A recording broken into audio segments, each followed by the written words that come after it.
Nigeria. Nigeria was the only media that have been consistent speaking against the bad government and for the purpose for reformers. Nigeria was yo.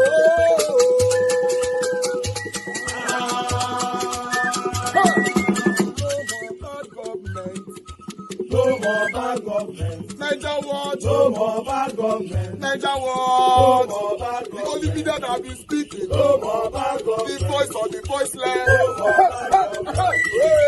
No more bad government.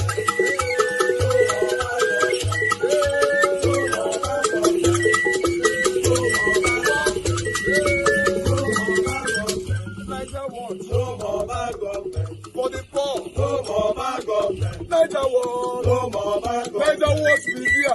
No more bad government. No more bad government. No more bad government. In Nigeria. No more bad government. No more bad government. No more bad government. The only media. No more bad government. The number one media in Nigeria. No more bad government. That have been speaking against government. No more bad government. Niger watch. No more bad government.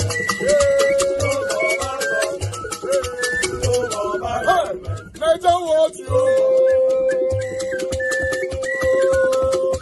The voice of the voiceless. The voice of the voiceless.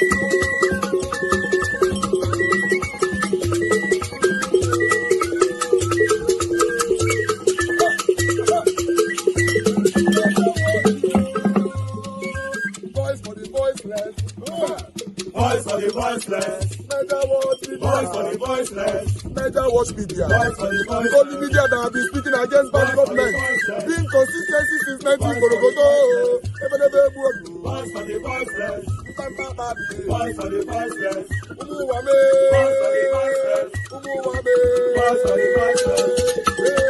Voice for the voiceless. Voice for the voiceless. Voice for the voiceless. Voice for the voiceless. Voice for the voiceless. Niger watch you. We have been seeing all you guys have been doing, and we recommending to everyone in Nigeria, saying that you guys are the number one. Niger watch you.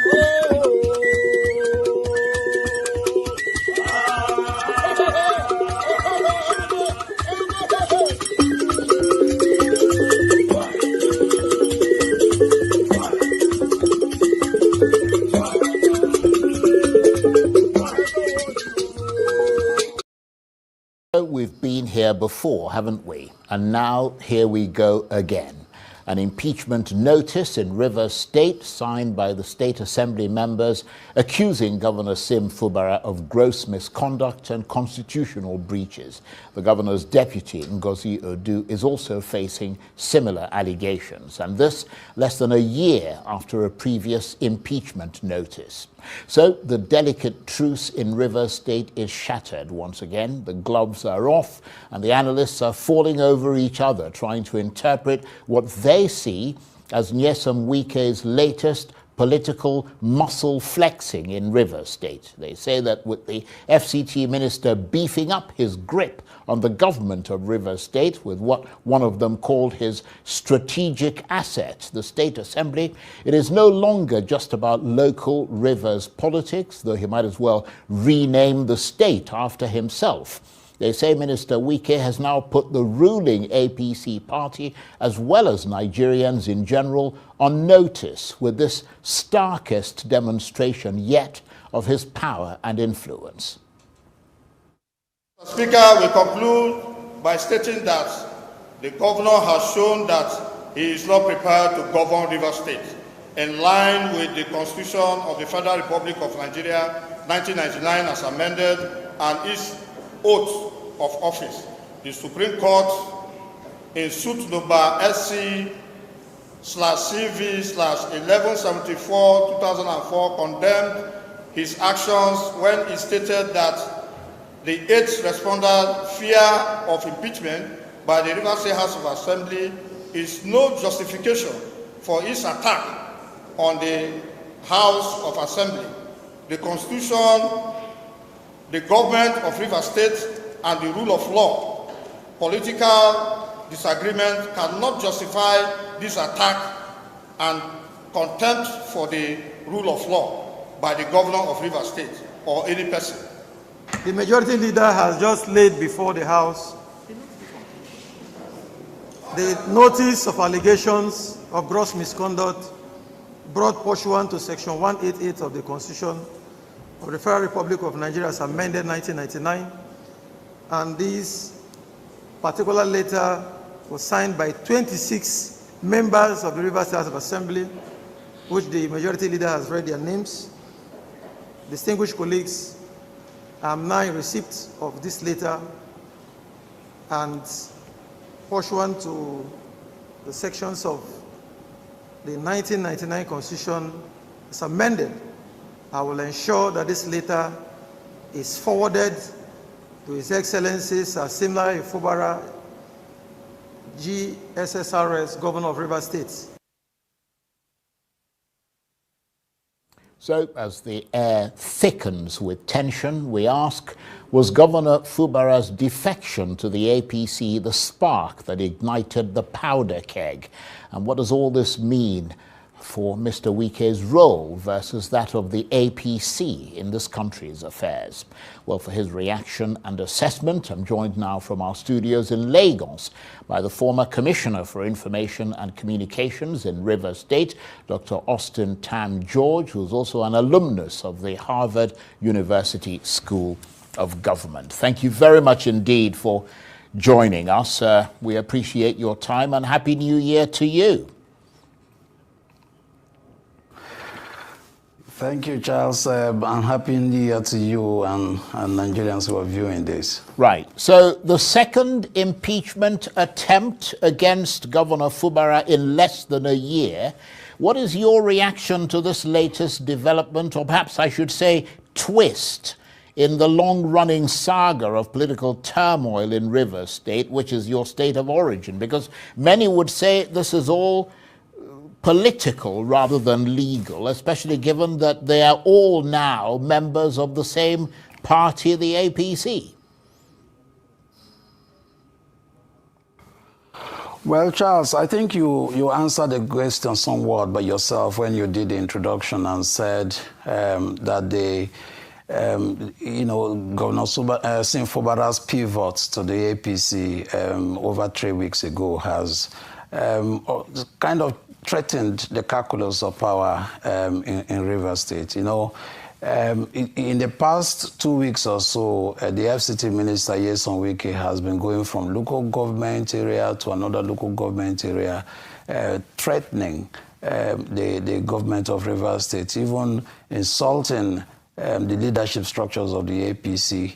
At some point, he even accused some senior leaders in the Tinubu administration of going to Rivers State to literally accept, take money or the bribes also from the Rivers State government. So what I think is happening is that the defection of the governor has obviously threatened the original leverage, that the Wike camp had over the governor, and they are finding a way to look for a way of asserting what they thought might be, a threat to their leverage.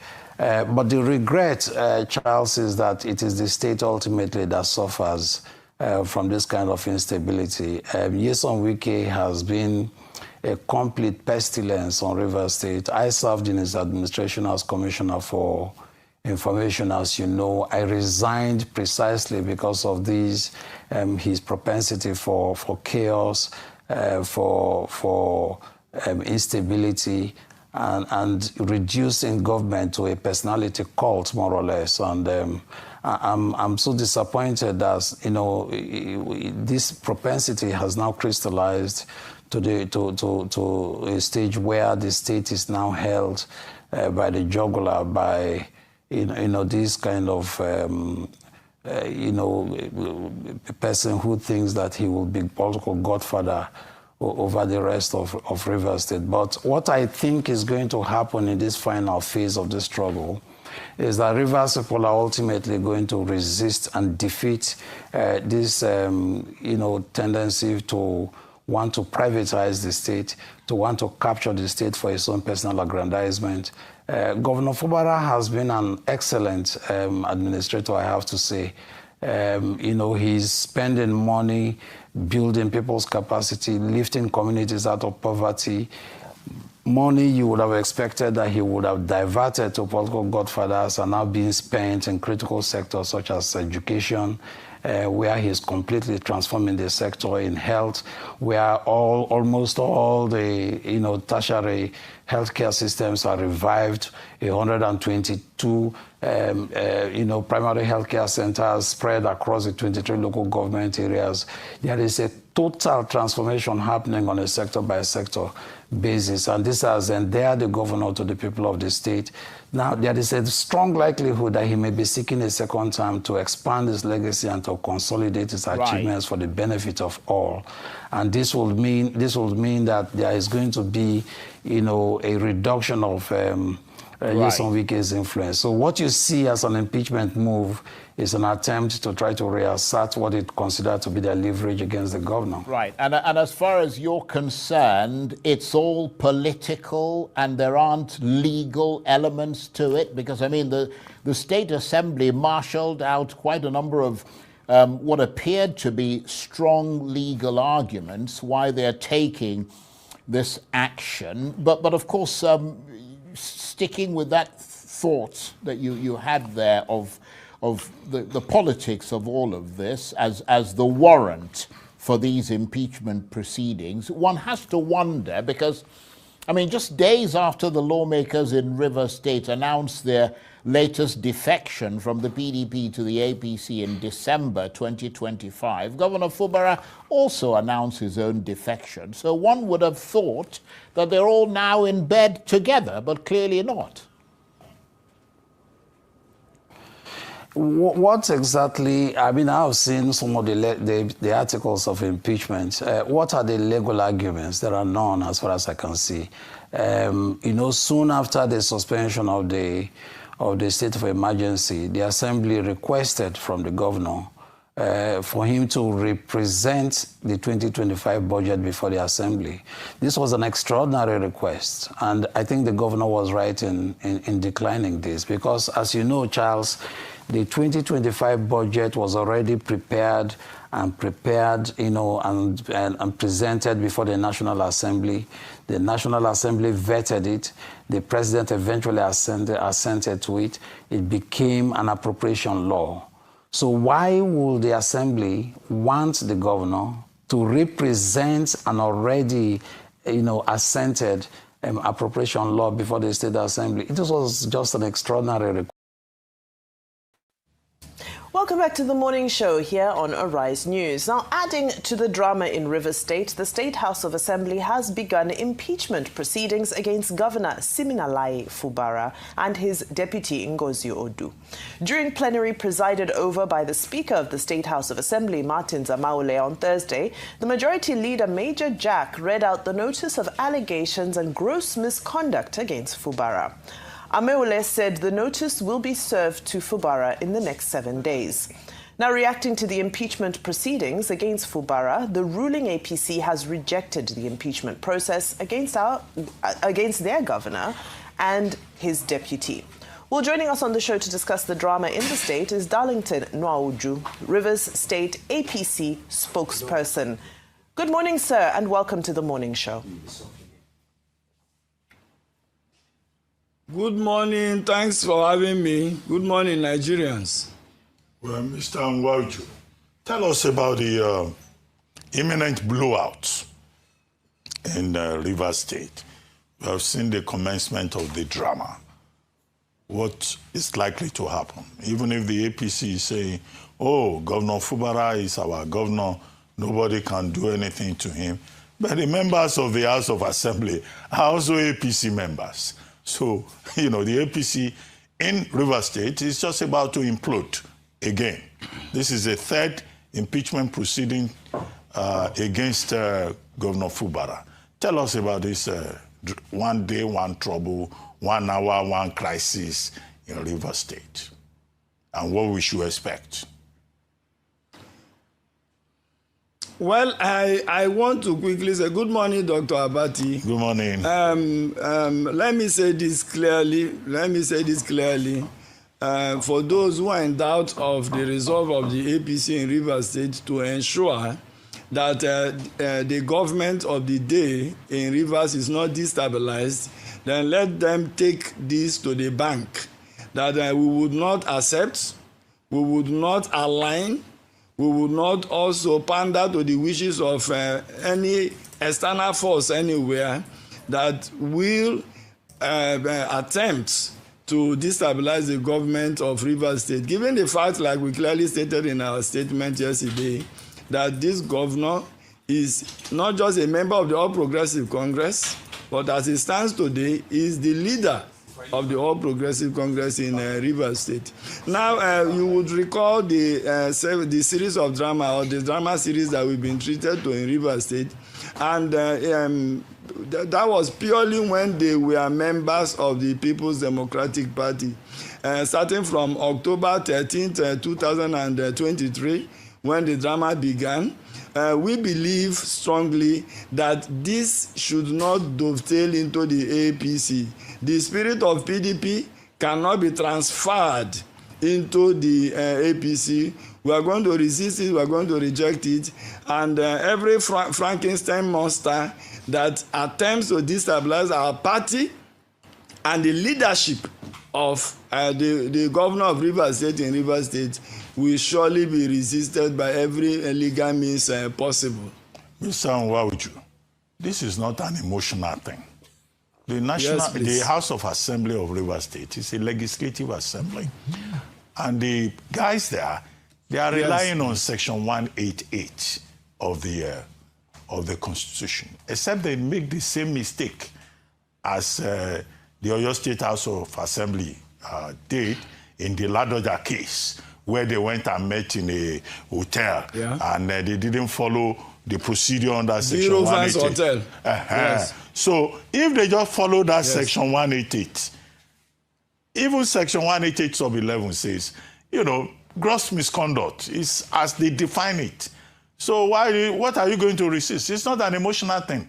If they want to remove Fubara, they will remove him. Dr. Datti, it is not, I am not being emotional about it.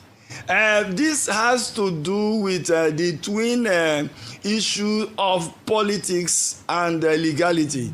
I concede the fact that this has legal implications owing to the fact that it borders centrally on Section 188 of the 1999 Constitution as amended, and you well know that the State Assembly is a creation of the Constitution under Chapter 5 of our Constitution, and I do not think that any reasonable person will support the usurpation of the powers of the State House of Assembly or even any legislature anywhere in the world. No true Democrat will support the usurpation or promote the usurpation of the powers of the legislature, given the fact that this is a tripod governance or a democracy, and every democracy is a tripod that sits or rests on the legislature, judiciary, and the executive. But all we are saying is that the 7 or 8 points that have been laid out there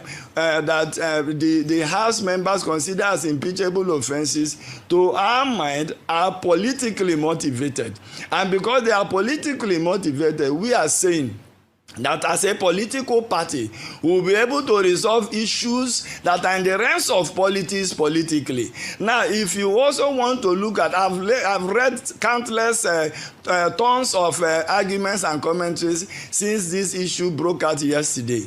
And one of the questions that the people on the streets of Port Harcourt have been asking is, what was, or what is, if you like, the offense of the deputy governor of Rivers State? And we all know that the Nigerian Constitution does not spell out a clear function to the office of the deputy governor. And whereas the deputy governor has duties and responsibilities that are solely directed by her principal, the governor.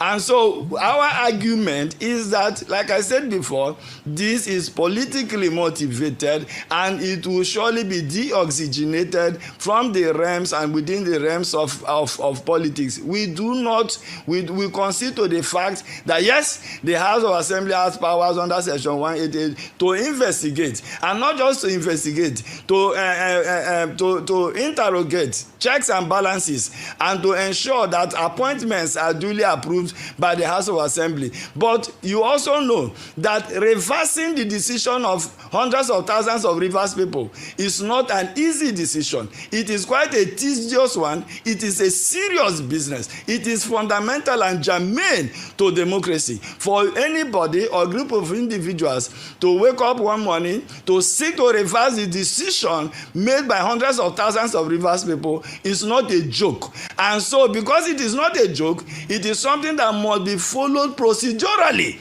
and you cannot by any means possible thwart any of the procedures. Yes, the governor has 7 days within which to respond to the allegations brought before him and his deputy by the members of the House of Assembly. Mr. Nwaoju. Yes, please. Okay, I'm glad you can hear me. You know, yes, we don't please. want this to turn...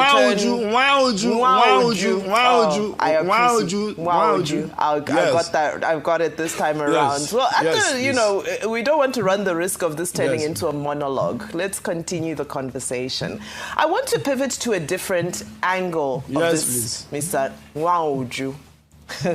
Article 21 of the APC constitution refers to offences, also refers to anti-party activities. Any section A, subsection 2 specifically speaks to any conduct which is likely to embarrass or have adverse effect on the party or bring the party into hatred, contempt, ridicule or disrepute, and a number of other disobedience as well of some directives of the party. My question is, if these APC House of Assembly members do not heed the APC's request to halt this impeachment process, will they be subjected to anti-party, to the consequences of anti-party activities according to the APC constitution? Because earlier you spoke about the spirit of the PDP not coming into the APC. And we know that one of the challenges the PDP had is the inability to discipline party members. If they refuse to follow your directive or the APC's directive, will these House of Assembly members be disciplined? And what will that discipline look like? Now, let me assure you that the current leadership of the All Progressive Congress in Nigeria under Professor Yewada Nantawe and Senator Ajibola Bashiru have the capacity, because all policy statements and directions and directives, if you like, of the party flows from the National Secretariat of our great party.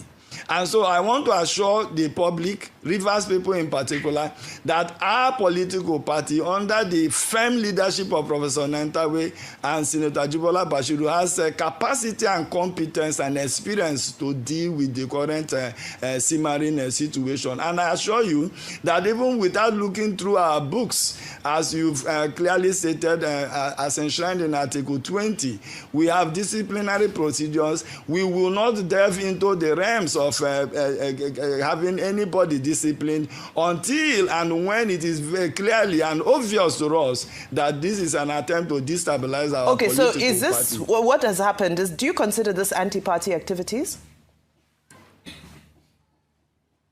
You cannot consider every political disagreement as an anti-party activity. It is still, like I said before, it is well in the realms of political disagreement, and it will be resolved as such. Okay. Please, I would like to know, just for sake of the conversation and my question, what faction are you part of in the APC Rivers? Rufai, good morning once again. I thank you for your question. It is interesting to note, like I've read some interventions since yesterday that we issued that statement concerning the existence of a faction of our party recognized by the NWC of the party. Now, let me say this clearly and abundantly so, that the All Progressive Congress in Nigeria is a party of democracy, a party of progressives. This is a party that stands with the people of Nigeria and obeys the rule of law. Now, before now, sometime in August 12, 2024, there was a decision by a state high court presided over by Justice Sika Henry Aprioku, which reinstated and nullified the decision of Alhaji Ganduje to set aside or to dissolve validly elected executives of our party.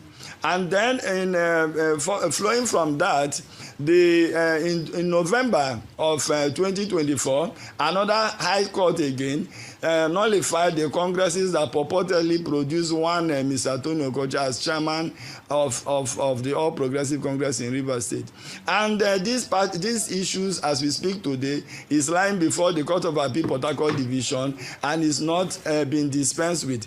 And so I laugh at those who refer to our party as factionalized, given the fact that there is a legally recognized executive of the party led by Emeka Bekee.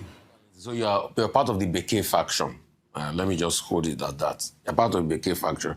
Because I didn't... I said the legally recognized executives of the party as led by Emeka Bekee. There are no factions known to law. Bekee faction, because I didn't see Emeka Bekee go there to raise Fubara's up. So you are part of the Bekee faction. So very good. Thank you for clarifying that. So is it that executives? No, okay. Bekee-led executives. Let me go ahead. Please don't interrupt me. I beg you in the name of God. So, as being part of the Bekee faction, go ahead, Rufai. Are you people now in support of Fubara? Is it that you have done a deal with Fubara? Because I'm surprised that you are supporting him. So is it that you have done a deal? Because I thought your allegiance before was to Tonye Cole in all of this matter. So can I confirm from you that you people are supporting Fubara and your allegiance now is to Fubara on the Bekee side? Now I had an interview with a sister station and I clearly stated the provisions of our constitution and the way the party runs conventionally. And that is very, very abundantly clear. And there are no ambiguities with all these things. It is only those who choose to either be economical with the truth, or they choose willfully to be ignorant of the facts on ground. Now, number one, before now, we had a standard bearer for the All Progressive Congress Party, which is Pastor Architect Tonye Cole. And until you have, or you go into another election cycle and elect a new standard bearer, that standard bearer remains the leader of the party. Now, fortunately, the sitting governor of Rivers State joins the All Progressive Congress. And our party constitution gives authority to the party to recognize the sitting governor as leader of our political party. And so that is how it works. The moment the governor of Rivers State consummated his membership of the All Progressive Congress Party, he automatically becomes leader of our party. There are no ambiguities. It is not being emotional. It's not saying half-truths or churning out irrelevant stories. I am not trained to churn out half-truths. Mr. Waju, just before we go, we're running out of time now. Can you please comment as briefly as possible? Yes, please. On the role of Minister Wike in this matter? Because these days, you discuss Rivers State, you must have Wike as, factor, Wike's presence, Wike's influence, Wike's, impact in the matter. Briefly, the way you see it. Well, I must say, Dr. Abati, that I speak for the All Progressive Congress Party. I do not speak for Minister Nyesom Wike. And so it is very also difficult for any sane individual to delve into arguments or begin to offer opinions or ideas or rumors or hearsays about any other individual, especially those who are not even of the same political plumage with you.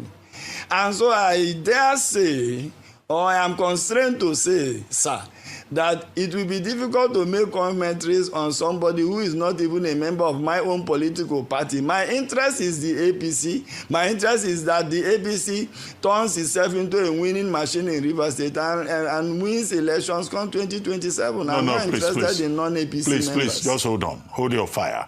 I am constrained, and I dare say that as a stakeholder in Rivers State, you cannot play deaf and dumb about the wicked factor in Rivers politics. Forget about APC. Tell us what you know as a stakeholder, not as a APC member.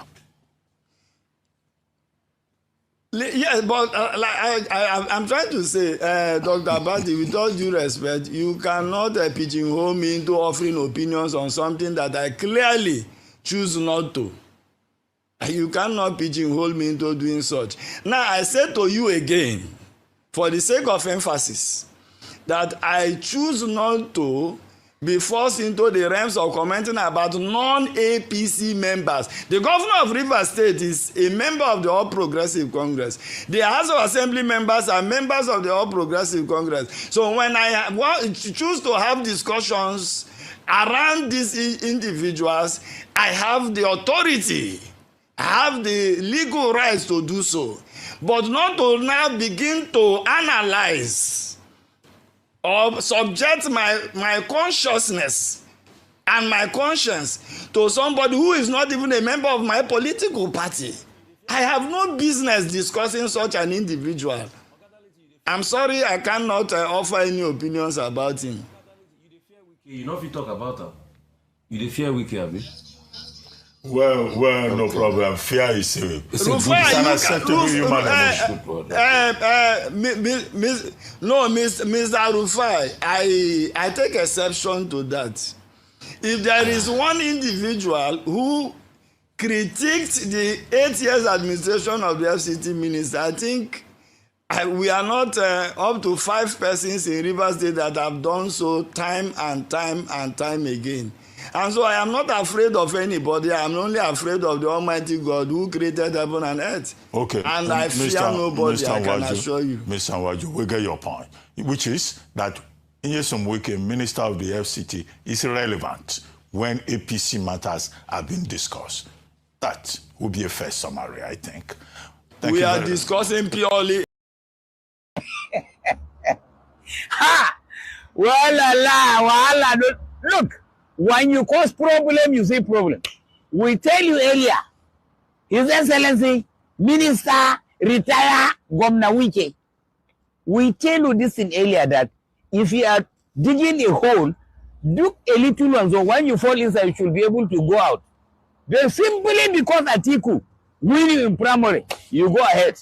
Continue destroying PDP. You want to destroy PDP, PDP, they don't leave you. How do you fight? I tell you, fighting with His Excellency Governor Bala is not a good fight. I've told you earlier, you cannot fight Bala, you succeed. As you fight, you succeed.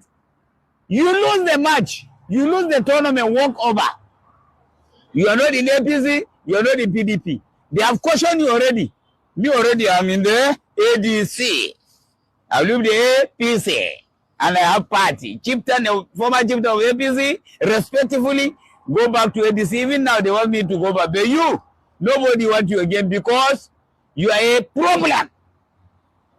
Problem to the, as a minister. You are the worst minister in Abuja. No minister have ever gone to fight anybody. But you fight people, destroy their property. You think even God will leave you? A retired general, you want to destroy God. You say, give me 5 minutes, my son. You refuse. Even that man prayer will leave you successfully. You go, you're having meeting in Rivers. Your meeting is nonsense, Wike. Nonsense. I don't fear you.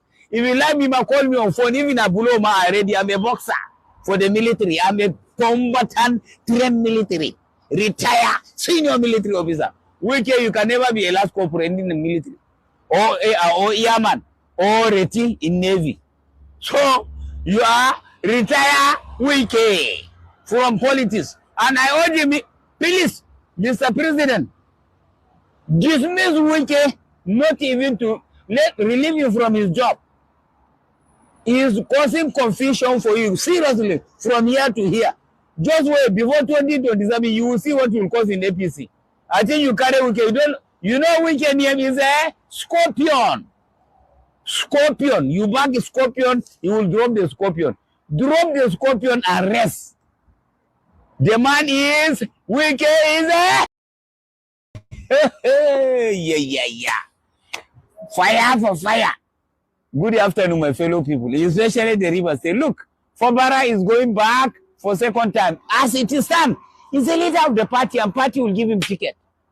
If you win Kellag, you can jump, fall down.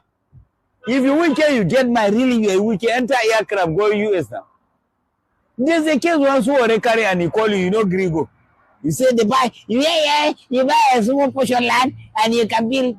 Okay, you buy a small portion land, go to the throne, want to see you. Maybe you will meet Venezuela president there, then you discuss. Just go there, claim your land. You are here collecting land and you cannot even pay contract. All contractors, you break them down. Say you're a leader. Leader to who? You are no leader for anybody. And nothing like say agreement is agreement. Fubara is going back 2027 as a governor, second time of River State. You go second time, who will disturb you? Harry Marshall, who bring you to this thing, does you this thing? A chief of staff, when you do for Amechi, you do respect the Amechi. All the repeater, all the who make you. Do you respect him? My friend, come on. Mochono there. Okay. Fubara is coming back for the second time. That's all. As a governor of River State. Wike is leaving the ministry back to... Where is your president? Where is Chief Bola Tinubu, the master strategist president? APC people, share holiday never reach, share Christmas and New Year never finish. Because now under this APC federal affliction government, the all progressives affliction, now we don't see say commander-in-chief and president of more than 200 million people, if it they operate as a ghost worker. Commander-in-chief be like ghost worker, if it just worker lost and the country go just they move on autopilot because Uri Buruku Lenshe. New Year holiday don't finish, other leaders don't go back their countries, they strategize on how to make their citizens' life better. Our own go there on ghost mode. When they come back, it be like Pharaoh don't return. It be like the emir of hardship don't come with new policies on how to increase the sufferhead of the people because Ushilenshe. A country where they say 25th of December, Christmas Day, another country can't help you to bomb terrorists for your own country. That same country, there is no negative statistics where we know they deal with. More than 140 million people living in extreme and multi-dimensional poverty. One of the top 3 most terrorized countries in the world. One of the worst conditions of living, high youth unemployment, high inflation, out of school children nearly 18 million. Corruption and criminality is a department in government in this country. Yet, president can decide to go and operate like a private citizen. President, people go just tell you, say he has traveled to Europe. The president is here using taxpayer money to do what? That is Nigeria and the only country. For other places, when tragedy happen, leader go cut in trip short, come back to the country. For Nigeria, when calamity happen, the president go start in Agbada, start in Babariga, enter plane, jet out of the country with taxpayer money because there is no accountability, there are no consequences. You are the luckiest set of people in the world. Ori Buruku Leshe Nigerian government. That is President Day. The last time when President Tinubu tweet, now picture of him and Rwanda president, and even the same picture say Grok day inside, because now fake it till you make it. I don't know this affinity with forgery. Even if you actually meet with the person, why Grok go sign go there on top of picture where we now go need to post? As when I did there 3 days ago, they don't attack Niger State. According to reports, more than 40 people killed, some abducted, they burned down communities. President Day holiday. 2 days ago, they don't enter Oyo State. National Park Service, according to the governor, about 5 National Park Service men were killed in an attack by terrorists in Oyo State. President still day holiday. APC people, the person where they go blame now the governor, but now their president now be the master strategist because now master strategist Tori Buruku night when they do for this country. What a shame of a government. But unfortunately, when your presence is not felt, your absence will mean nothing to the people. A government of incompetence that has a covenant with failure. You only know how to deliver bad leadership to the people. See United States where they can't help to fight insecurity for your country. You know where US President spending Christmas and New Year? He come out from White House, said that they go his Mar-a-Lago resort for Florida. The same USO, it be like said they just moved the White House to Mar-a-Lago. Almost every day there were press conferences. Government was running normally. Now from that Mar-a-Lago resort, they conduct the raid where go capture Venezuela President Maduro. It be like that is president where they can't help to fight insecurity. They work 365 days. Our own leaders, they go carry them, go overseas, they go, they pump them, they press them like baby Onike, they torture them, make citizens, they die, make President Kukuma de Europe, they badun. Ori buruku lenshe, or she lenshe, but who is going to hold you to account? Even citizens prefer to discuss every other thing but how to hold their government accountable. Not the only presidency, even the National Assembly, the same Ori buruku, partners in failed and incompetent leadership. Up till today, National Assembly never resumed. They said they might resume by the end of January. Una know said there is a timeline for passing the new Electoral Act. February next year, na election.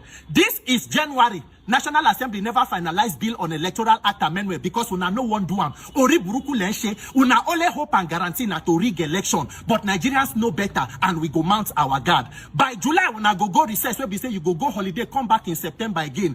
3 arms of a useless government. A people who have no value to add to the life of the people. Your entire life for these 4 years, you people are on holiday. So there's no need to even they say una they go holiday. What una they do when una they work?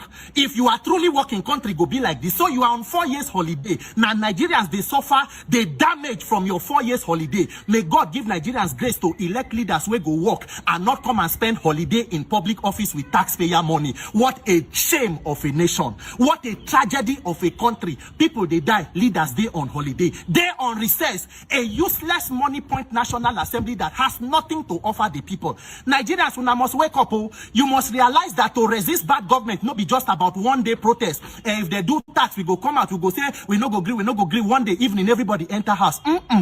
Apart from protest, it must include active political mobilization. If you need to go register for political party, get registered. If you need to get your voter's card, get your voter's card. If you do not believe that the criminals in power fit do good for you, get a plan and a strategy to replace them with people you can trust and hold accountable. 2026 is a year of mobilization to self-liberation Nigeria. Because if you allow this criminality to continue in 2027, everybody is done for. We will have a criminality Armageddon. A country where criminals will make laws, criminals interpret the laws, and the laws are enforced by even greater criminals. God forbid. Me, Peter, for Nigeria, I refuse to stay in that kind of country. This Nigeria, we no die here, we live here. Nigeria must work in our lifetime. APC, where is una master strategist president? Shena goes to work, Annie. Hey! I began reconciliation efforts. While some heeded my calls, others took offense and proceeded to defect from the party. Reconciliation efforts will always continue. There is not a single union of more than 2 people where you will have perfect harmony. APC has its problems like any other political association in Nigeria, not just the political parties. All social unions and associations, all of them, even those that are not registered with INEC, student union bodies, labor organizations, labor unions within companies, all have their internal problems. Large family groups even argue on their group chats. There is nothing strange in a huge organization like Labor having its own problems in an era where it is clearly visible that the domineering party is making a lot of efforts to destabilize other parties. As you very well know, we challenged the 2023 presidential elections because we won it. So the first party to attack was the Labour Party. And they've been good at doing that. They will continue to sustain it. And so shall we, so shall I, keep up reconciliation efforts. Then finally on this your point, it will be good if everyone listens to His Excellency Peter Obi's comments at Enugu, he said he mentioned joining the coalition. I don't believe I or others heard him say defecting to ADC. I did not hear that. Maybe I missed it. But please find out if he said joining the coalition or joining ADC. Then it's good if you find out from Labour Party leadership if His Excellency Peter Obi has submitted a resignation letter and returned his card as required by law to do. Thank you. It will be rather untidy to begin, a back and forth on your exact statement at that meeting. But help us understand this bit. Why did you choose events leading to or after Mr. Peter Obi's joining the coalition now, because that's what you're saying, you're trying to tell us, to now declare or reiterate your membership of the Labour Party? Because some would interpret it either way, as cashing in an opportunity that has presented itself as a vacancy. So why did you choose, that time after Mr. Peter Obi's seeming exit from the Labour Party? The time before that, we had a leader in the person of Peter Obi. The time just before that we had. The time after that we didn't have him, and there was a vacancy for someone to lead and make such statements. I clearly stated that a party that presented evidence of winning over 10 million votes in Federal Republic of Nigeria, that party deserves respect and loyalty. Party that united genuine democratic citizens and the youth, the party deserves not to be walked away from. If this party has problems, as a leader, stay and solve it. You were meant to solve bigger national problems. So please solve those of our political party. Before he left, I had not the space. It was not my place to do that. When he left and I did not leave, that was the right time to say that I still remain in this great party that presented 10 million votes. Labour Party was one that brought me from where I am to support a southeastern candidate so that we could produce what Nigerians have been yearning for long, to answer that question. Labour Party did it in 2023. And I remain dissatisfied. I remain unconvinced by the very feeble and weak arguments presented in ADC. That is why I chose that time. And I repeat, I simply declared my loyalty and the fact that I remain in Labour Party and did not declare for presidency, even though it is not wrong to do that. So let me ask you a straight question. Are you interested in running for president of the Federal Republic of Nigeria? Categorically, yes. Yes. Yes. Remember 2018, I was a participant in the PDP presidential primaries in Port Harcourt. This is no secret whatsoever, but I'm a respecter of rules and I'm law-abiding. I'm waiting for INEC to release its timetable. I'm waiting for Labour Party to make the call, and then I'll make my move. Even before His Excellency Peter Obi aspired to presidency, I had aspired to presidency in 2018. So I will take it that... Atiku won. Okay, I'll take it that we'll maybe see you on the ballot. Just a moment, sir. I want to take this response to mean that all things being equal, we may be seeing you on the ballot for the presidential ticket. So does this mean that you're sticking your guns with the Labour Party no matter how things sway in the nearest future? We just have we should be expecting that timetable in the next 2 to 3 months, depending on what the electoral amendment happens, because there's a look at whether there could be post-election litigation that will be exhausted before inauguration, which will be a good thing for our democracy, but that has not been sorted out yet. So does this mean that Labour Party is your party of choice as we speak now? You're not considering going anywhere? If Peter Obi chooses to put his stand to the ADC, you're sticking around? Categorically, yes. But then let you and I and everyone not underestimate the powers of the domineering party. They are all out to destroy other political parties. May God Almighty not allow them to do this. Assuming that Labour Party remains and survives their onslaught, I will remain in Labour Party. That's a categorical yes, and that's why it's instructive. You kindly refer to all my submissions. They were all bullet points that I submitted, 15 of them at that event. So yes, a categorical yes. I will remain with Labour Party, God willing. Assuming they don't kill Labour Party.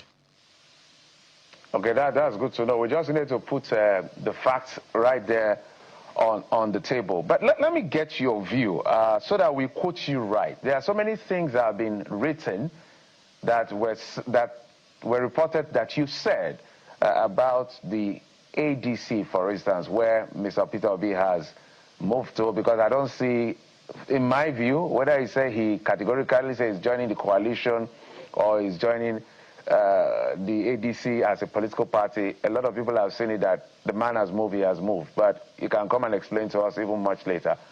Tell us your view about the ADC and why you're choosing not to follow your principal, Peter Obi, in the last election to join that coalition.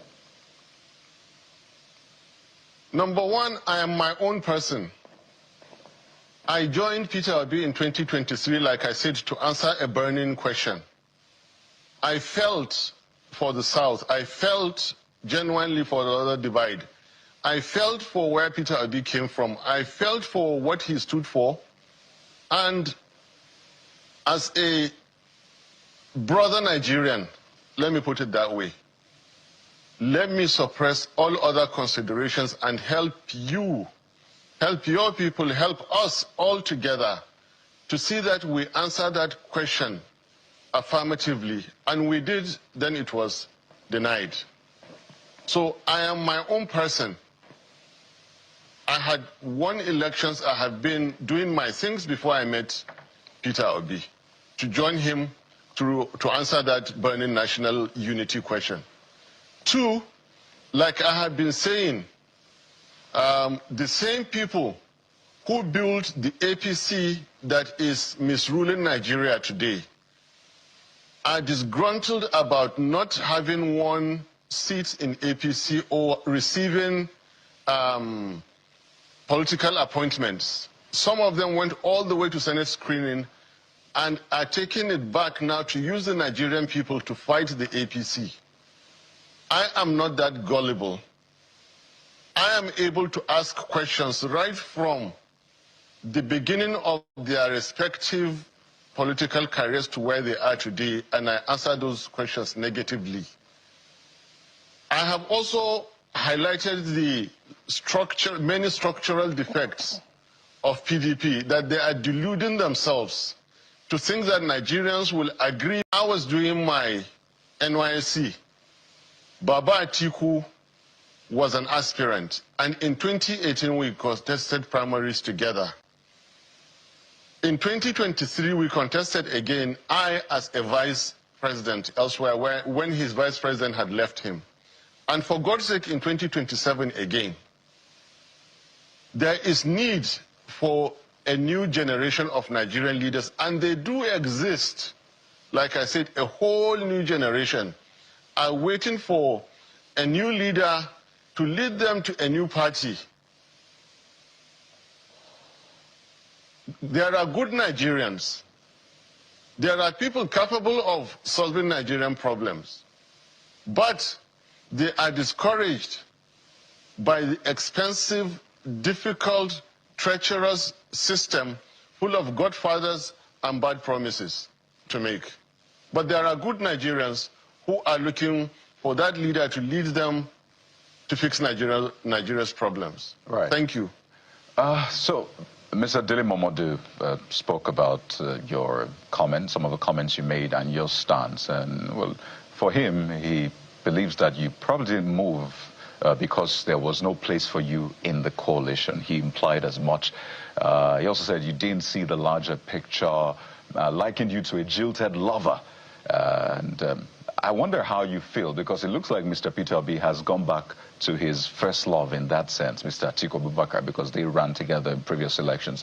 So do you feel like you were used and dumped, the kind of person that people call the fallback guy? How do you feel, really? I feel good. I feel happy.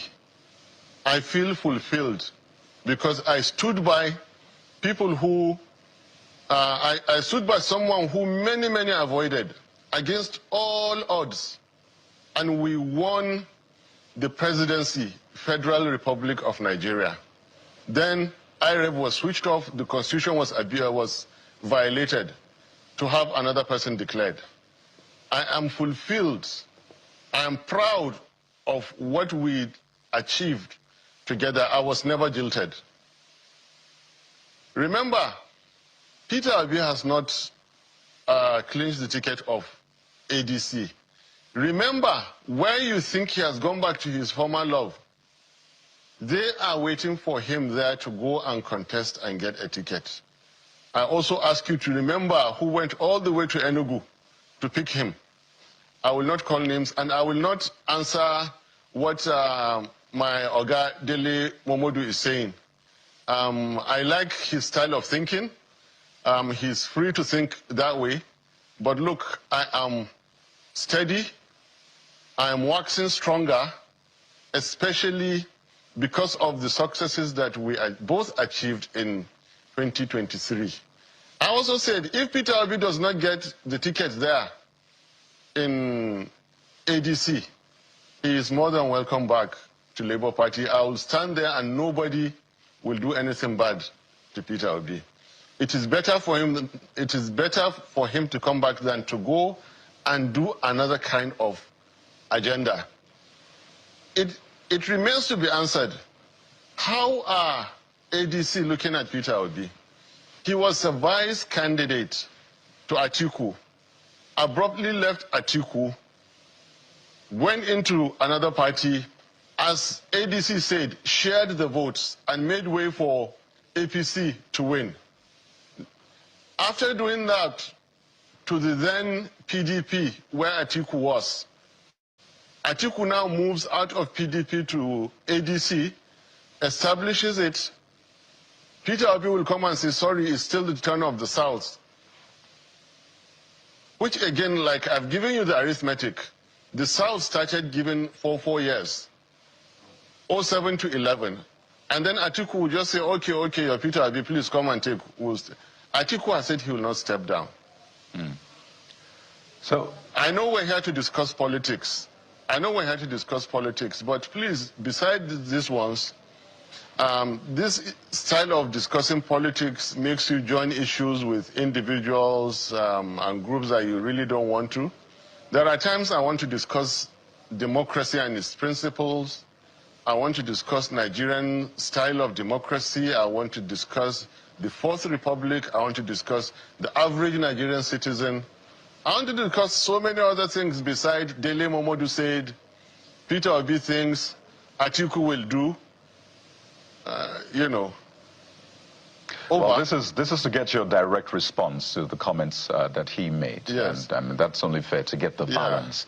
But, people have said Obi has the obedience who have probably moved with him to the ADC. Even the president has a group they call the Baptists, who are diehard supporters. Mr. Atiku Abubakar has his as well. So now that you have indicated your interest to run for president when the whistle is blown, that is, who does Mr. Datti Baba Ahmed have? What kind of following do you have? People who support your ideals, your ethos in that sense. Do you have those people or those supporters? I do have them, and they are called Nigerians. Simple, they are called Nigerians. Genuine democratic citizens. Their exact name will come to be known when the time comes. But I am not the one who will divide Nigeria geopolitically or ethno-religiously or purely religiously. I'm not the one, or even by sects like we've seen so many doing in the past. Nigerians will be our target. You, me, everybody is welcome. Even if you do not support us, we will work for you. What I'm saying, the farmer in Borno across to the rich plains in Niger State and Benue State all the way to Lagos, the tradesmen from Port Harcourt and Calabar all the way to Kebbi and Sokoto, they form one geopolitical zone. Farmers are a geopolitical group. Traders are a geopolitical group. Mechanics are a geopolitical group. Teachers, my teachers that I love, are an entire political force to reckon with. Journalists, broadcasters, victims of insecurity, all of us that suffer from the depreciated naira, they are our target. I hope that answers your question.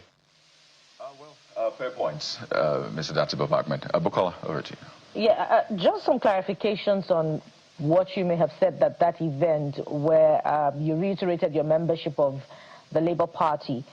Did you describe the exit of Mr. Peter Obi and the others who left as mere political travelers?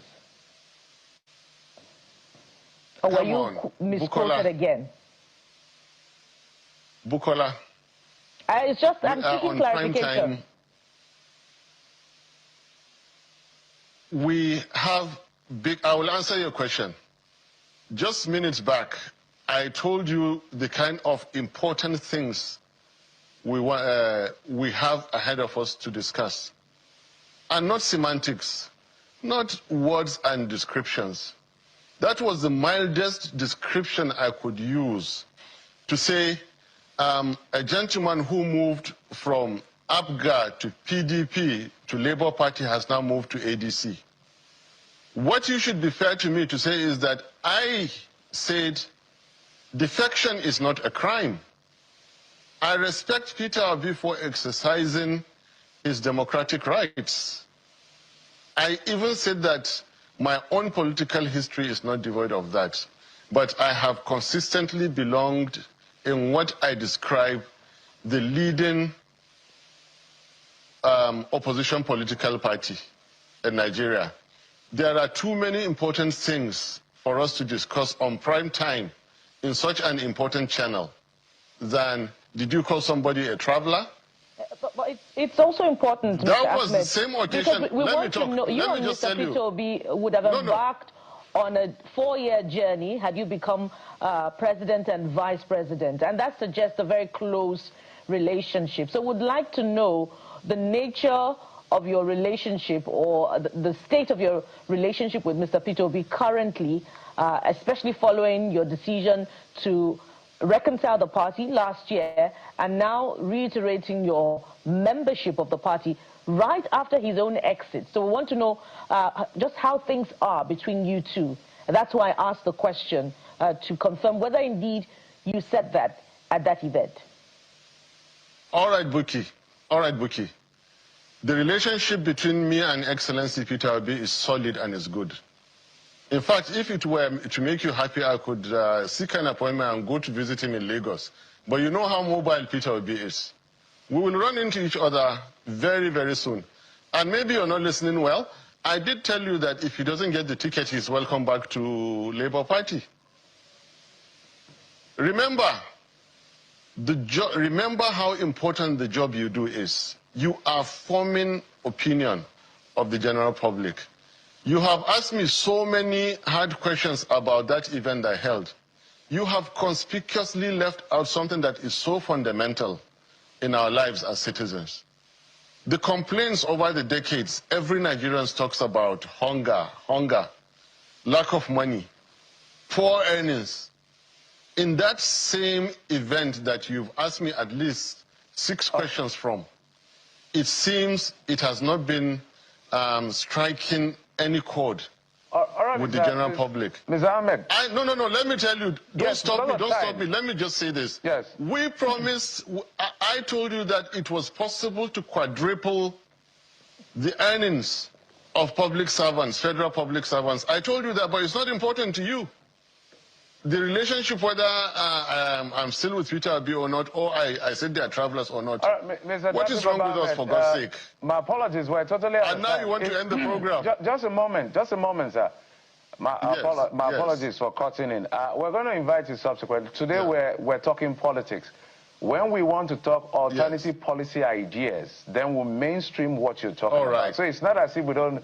So the stage is just getting started. Nobody has gotten any ticket. Even the president has just gotten an endorsement. When it's time, we'll match policy for policy, alternative for alternative. So we're talking based on what can be done, based on what is available and what capacity the individual has. But now we're talking politics. I hope you understand, sir. I understand you now. All right. Fantastic. But that one also too is politics. All right. That one too is politics. Thank you so much for coming on the program, Datti Baba Ahmed. All right, guys. It's good to be back again. Happy weekend to every one of you, my wonderful people. I appreciate you all. Good morning, good afternoon, good evening to you all. Today's Friday night, January 2026. And God, I go bless you now. Mother for Mommy Diaspora. Thank you very much, Mommy. Thanks for all that you do. Good evening to you. Happy weekend to you as well. Abu Azi, my lovely brother, I appreciate you. Good evening to you. Thanks for all that you do. Everyone right there listening to us, I appreciate every one of you. Madam Gina, Mr. Johnson, Manuel, Arens TV. Thank you. Love Maduka is right there with us. Pius Muye is right there in the building. Thank you. Onos, I can see you as well. Thank you very much, my wonderful people. Yeah, Pius, once again, thank you. I God will bless you now, Mother Peggy Modi, and many more. A lot of you have commented as usual. Yes, we need to move on right now. Yes, thank you very much. If you want me to get your name quicker, put up for inside super chat, I go get them. But for me to measure all this, it is hard. But still, now God bless you now, my people. It's good to be back here again. But I'd like to quickly say this before we start talking. Because according to that interview, I listened to it earlier on this morning, but I couldn't get the time to put it on as a pre-recorded video for you guys. Then I waited for this evening to just come in so that we can discuss it together holistically. What I'm seeing right now from Datti Ahmed, this particular video is his last interview. Remember, he have granted in fact, they have done about 4 videos, both the press conference, both the one declaration, I remain in Labour Party, the one he went to Trust TV, he went to Arise, then he came to Channels Television and all that. Okay, for those of you that is not getting it, my own perception, my understanding of what Datti Ahmed is doing right now is this. The previous videos before this particular one that I just played, obviously he listened to people's reactions. Yes. He listened to people's reactions that people were very disappointed at him. So this particular video is to amend his previous speech, because he knew he said something, in fact, some kind of thing that was not accepted. For example, Peter Obi is a political traveler. He was asked that particular question again on channels. He was blabbing, couldn't answer that question. Okay. Where I'm going is this. Although, at this moment, I cannot really trust Datti Ahmed, but the other way around, I can feel some guilt around him on this particular video. He felt bad due to the review from you and I and many other concerned Nigerians across Nigeria and outside Nigeria. So you can feel that guilt around him. Shows that, okay, how do I amend this? Let me book an appointment to go to Channels. And that's what he went. Now, he's saying, for any reason, Peter Obi did not get the ticket of ADC. he should return back to LP, Labour Party, that is holding a place for him, regardless of whatever that happens. We are coming back to that. Then, 2, he went on. According to what Datti Ahmed is saying, you can see that Datti Ahmed's decision on his first, second, third videos before this, his decision to make those speech, his decision to remain in Labour Party, his decision with his expression shows he's jealous.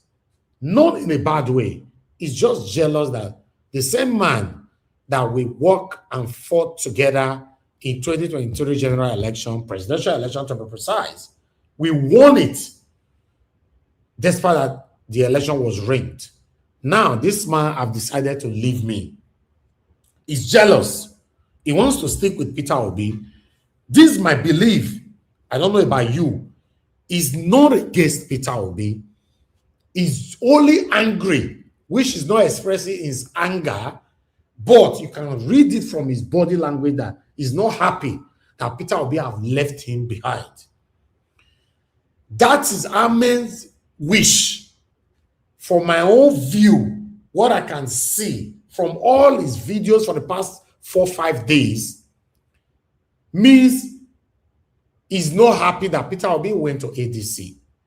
And he's not so happy for any reason Peter Obi decides to run other article. Because according to this particular video I just played, you can see that he's emphasizing on that area. Indirectly, it was not direct. You need to be smart to digest that. That Peter Obi previously run with Atiku as a vice. And he left Atiku, he ran alone, and he won with me. Now, in case he did not get that ticket, so he was talking indirectly, sending message to Peter Obi, for any reason, don't run under Atiku again. So for me, what I'm seeing here is that there is time for everything. There is time for everything. There is time everybody will move on in life. Yes. I understand how he feels. In fact, at this moment, I don't see Datti Ahmed anymore as a bad person.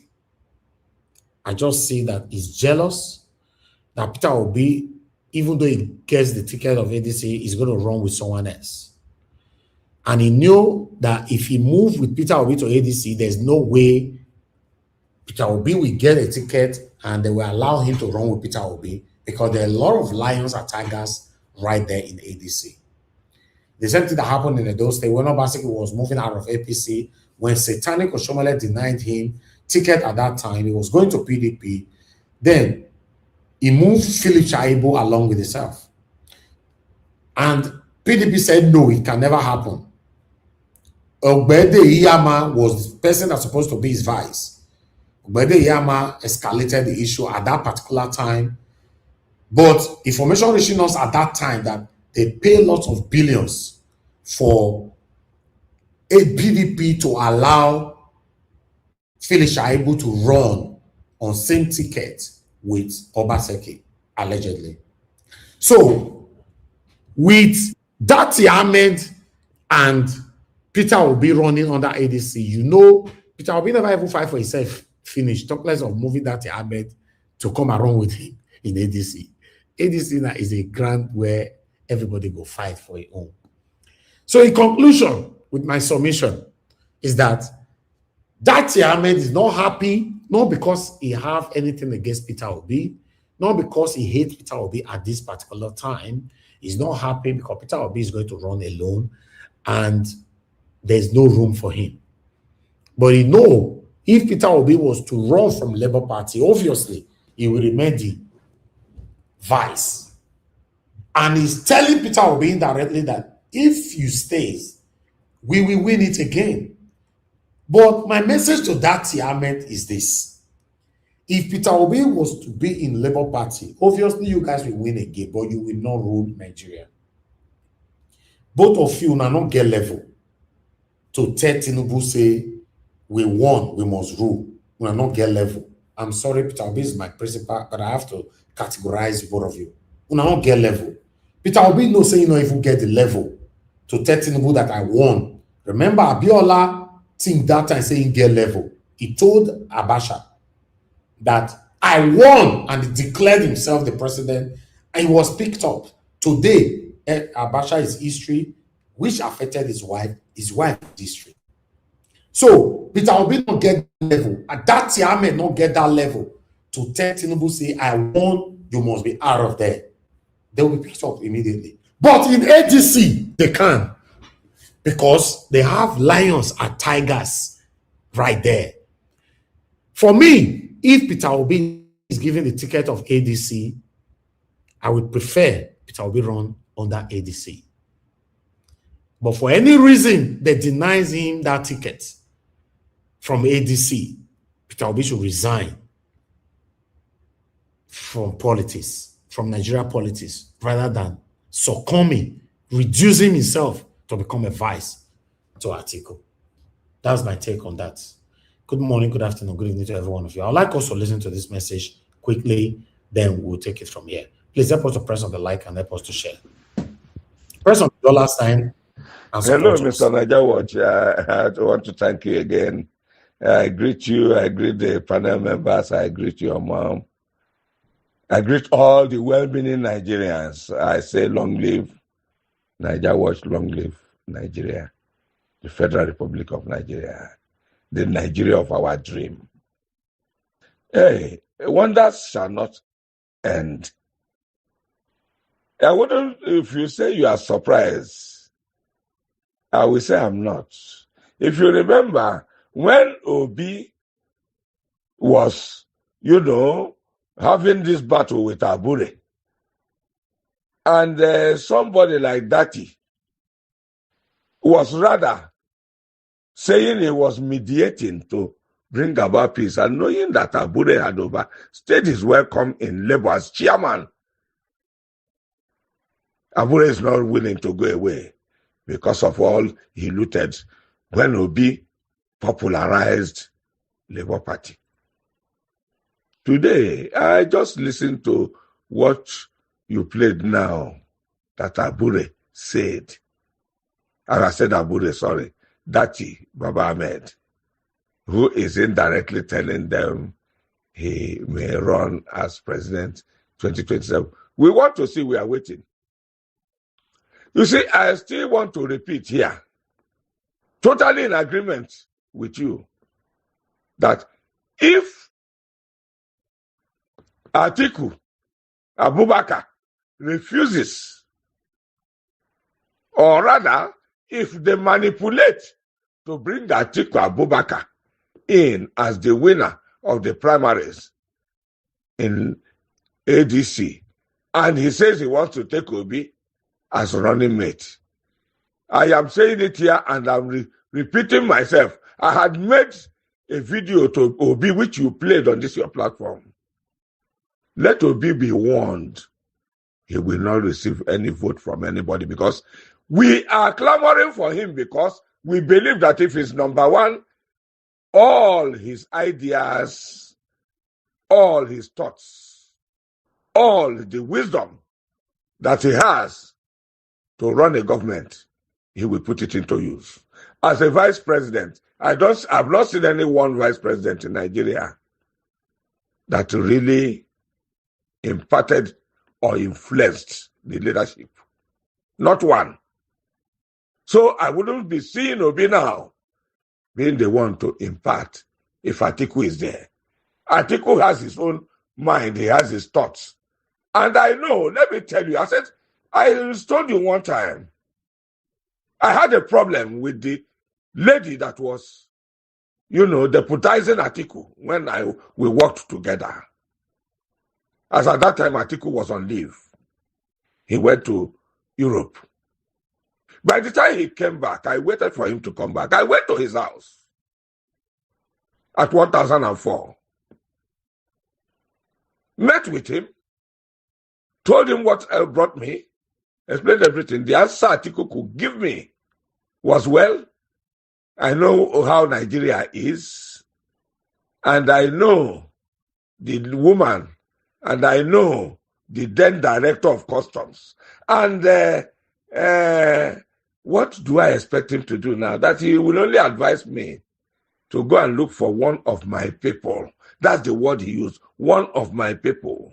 I don't know who he was referring to as one of my people. But if I have to say, based on what is going on in Nigeria, yes, I must look for a fellow Igbo man like myself to come and solicit for them to cancel a staff order posting me to a place I don't know about. But eventually, after that encounter with him, I didn't ask a question again. I went and reported at the new place. And I still made my mark there.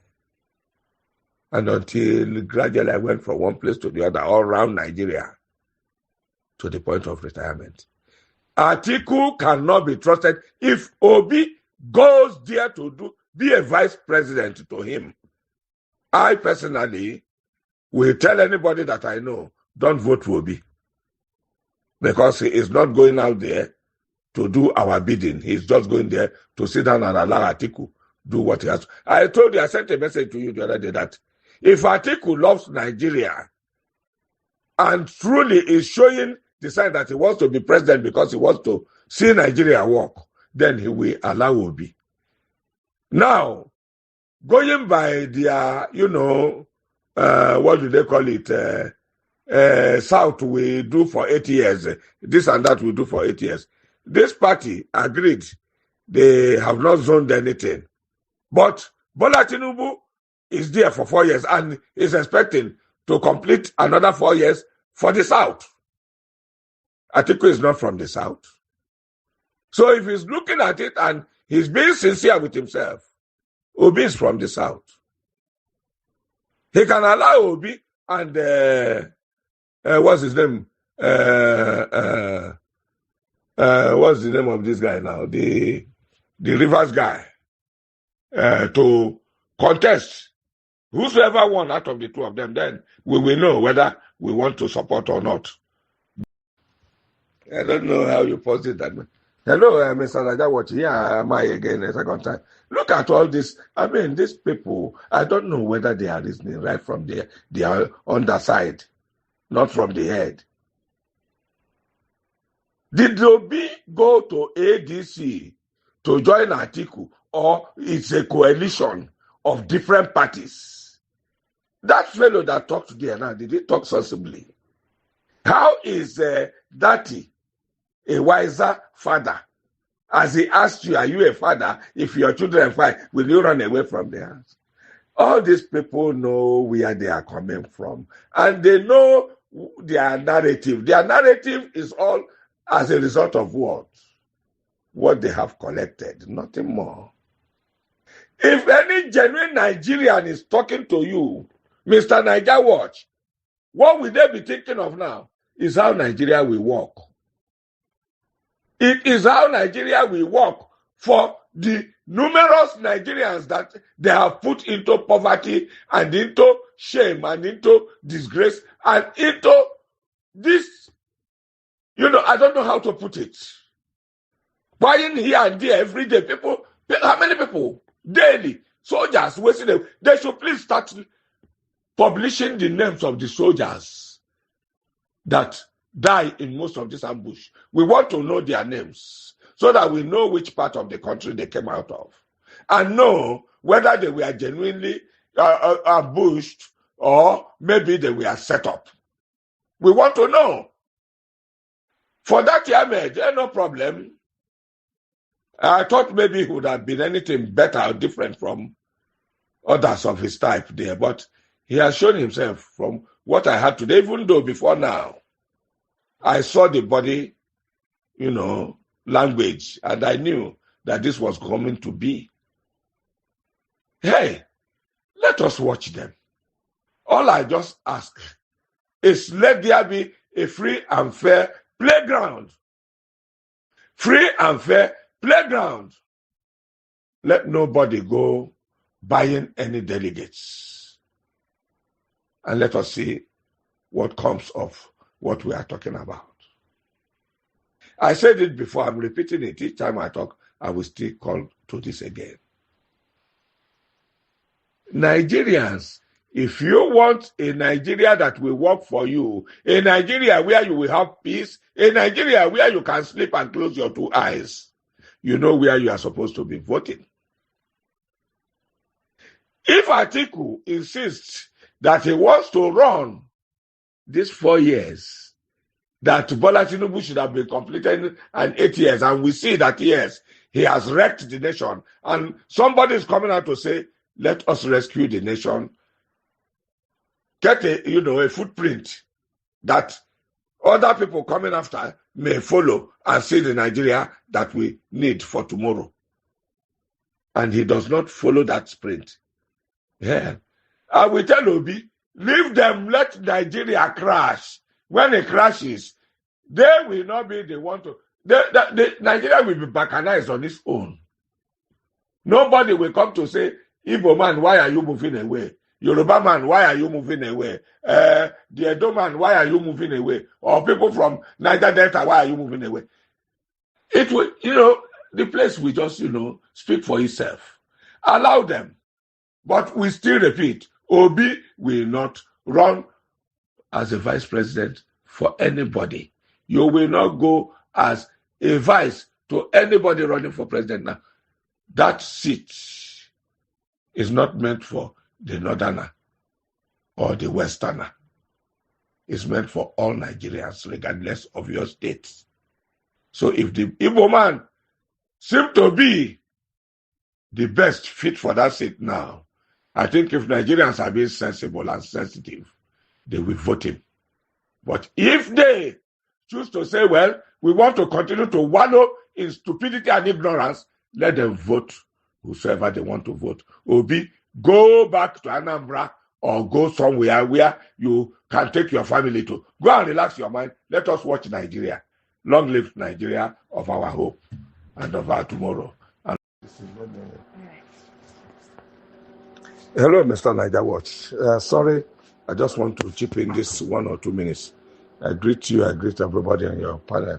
And Madam Olagwiyon, I say kudos to that woman and God bless her.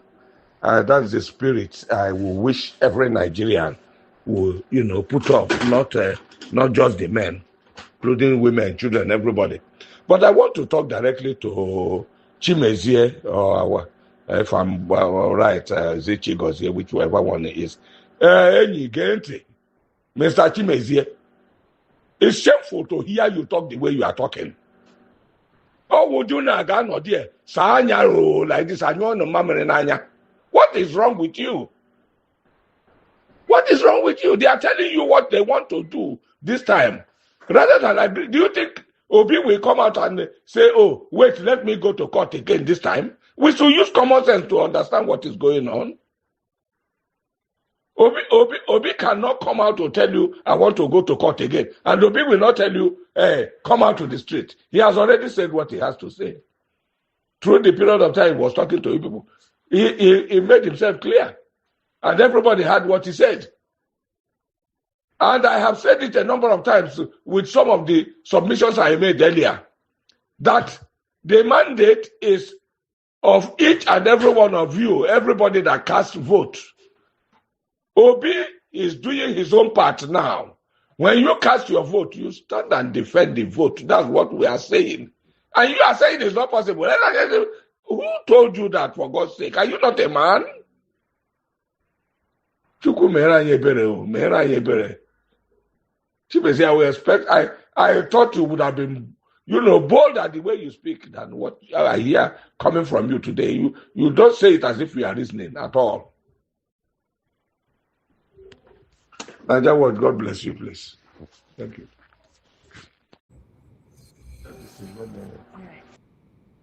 All right. Thank you very much, my people. I appreciate you all. Thanks for your time. For those of you that want to call in, this is the best time for you to call in. Today's Friday. To be honest, if I have my way, I would like to finish on time. To be honest, yes. I appreciate you all. Thanks for your time with us. God bless you all. I would like us to move on. Let me go straight to the panel. Yes, please press on the like, help us to share. Press on the like, help us to share. Let me take this call quickly. Okay, thank you very much. Your name and where you're calling from? Yeah, I'm calling from Lagos. This is Christopher. Okay, Mr. Christopher, talk to us. Yeah. Okay. Good evening to you. Let's go. Good evening. Respect to Mommy Diaspora and every other person. Thank you. Just like the daddy that you just played his voice note, finished saying, first, the defending of the vote come 2027 and the past one still depends on we, the Nigerians who own the vote. We don't expect Peter Obi to go out to fight. One, they are looking for a way. It's just that Obi knows the politics. If not, by now, Obi would have been rotting behind bars, just like Nnamdi Kanu.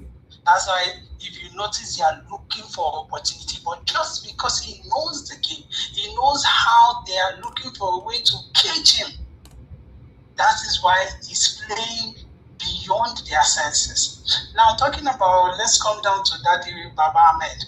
It's been long that I sensed that he was not totally on the PO side after the election.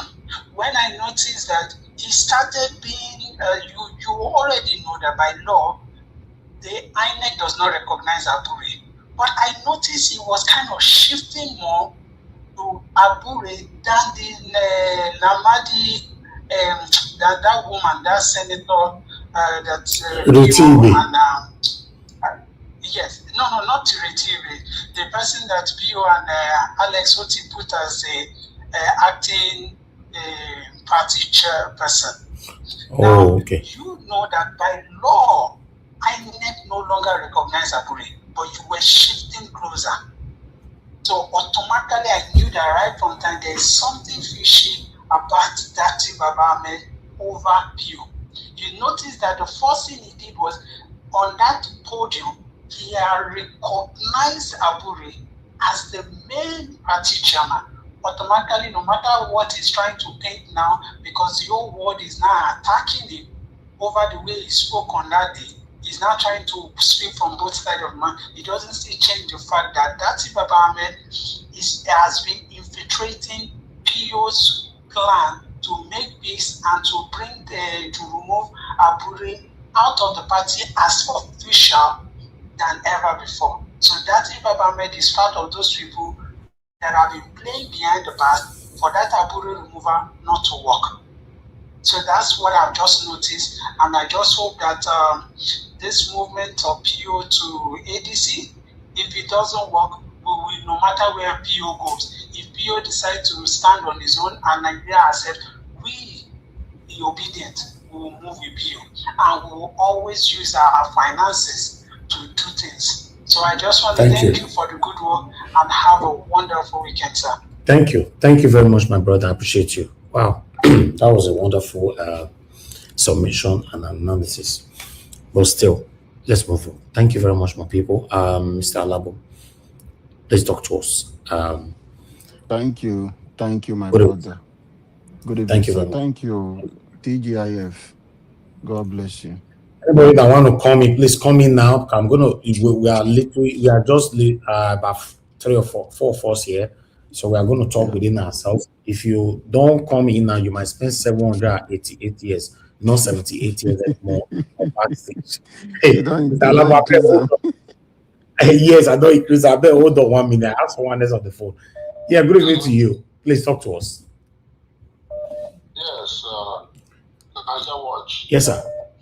This is Sir Man Ibokwe calling from United States. Thank you, sir. Talk to us. I say, thank you for your good job. You're doing very, very well. You reminded me of myself when I was younger. You and I also studied the same thing in school. Oh wow. Thank you. And my humble regards to Mommy Diaspora. Thanks. Yes. I just want to chip in a little bit today. I think we should ignore Datti Ahmed a little bit. I don't have anything against him though. I think he's a really good man. But for some reason, he is just trying to play this game. And as you can see, he's kind of now, toning down. So he's not going anywhere. He's toning down because he has seen that the game that he's playing is actually backfiring. So let's just ignore that. I wouldn't want people to be too hard on him, because I believe he's kind of feeling hurt that he's being abandoned by, Peter Obi. He came out, he said that he's his own boss. But he's been saying that Peter Obi was his boss. Suddenly he just changed just like that, Psychologically, you can tell that he's not really, he's not really serious about everything that he was saying because he's kept jumping from one side to another, from here to there. So let's just ignore him. He cannot win anyway. 1,000 of him cannot win presidency in Nigeria. So just leave him alone and let's focus on Obi, who is our principal.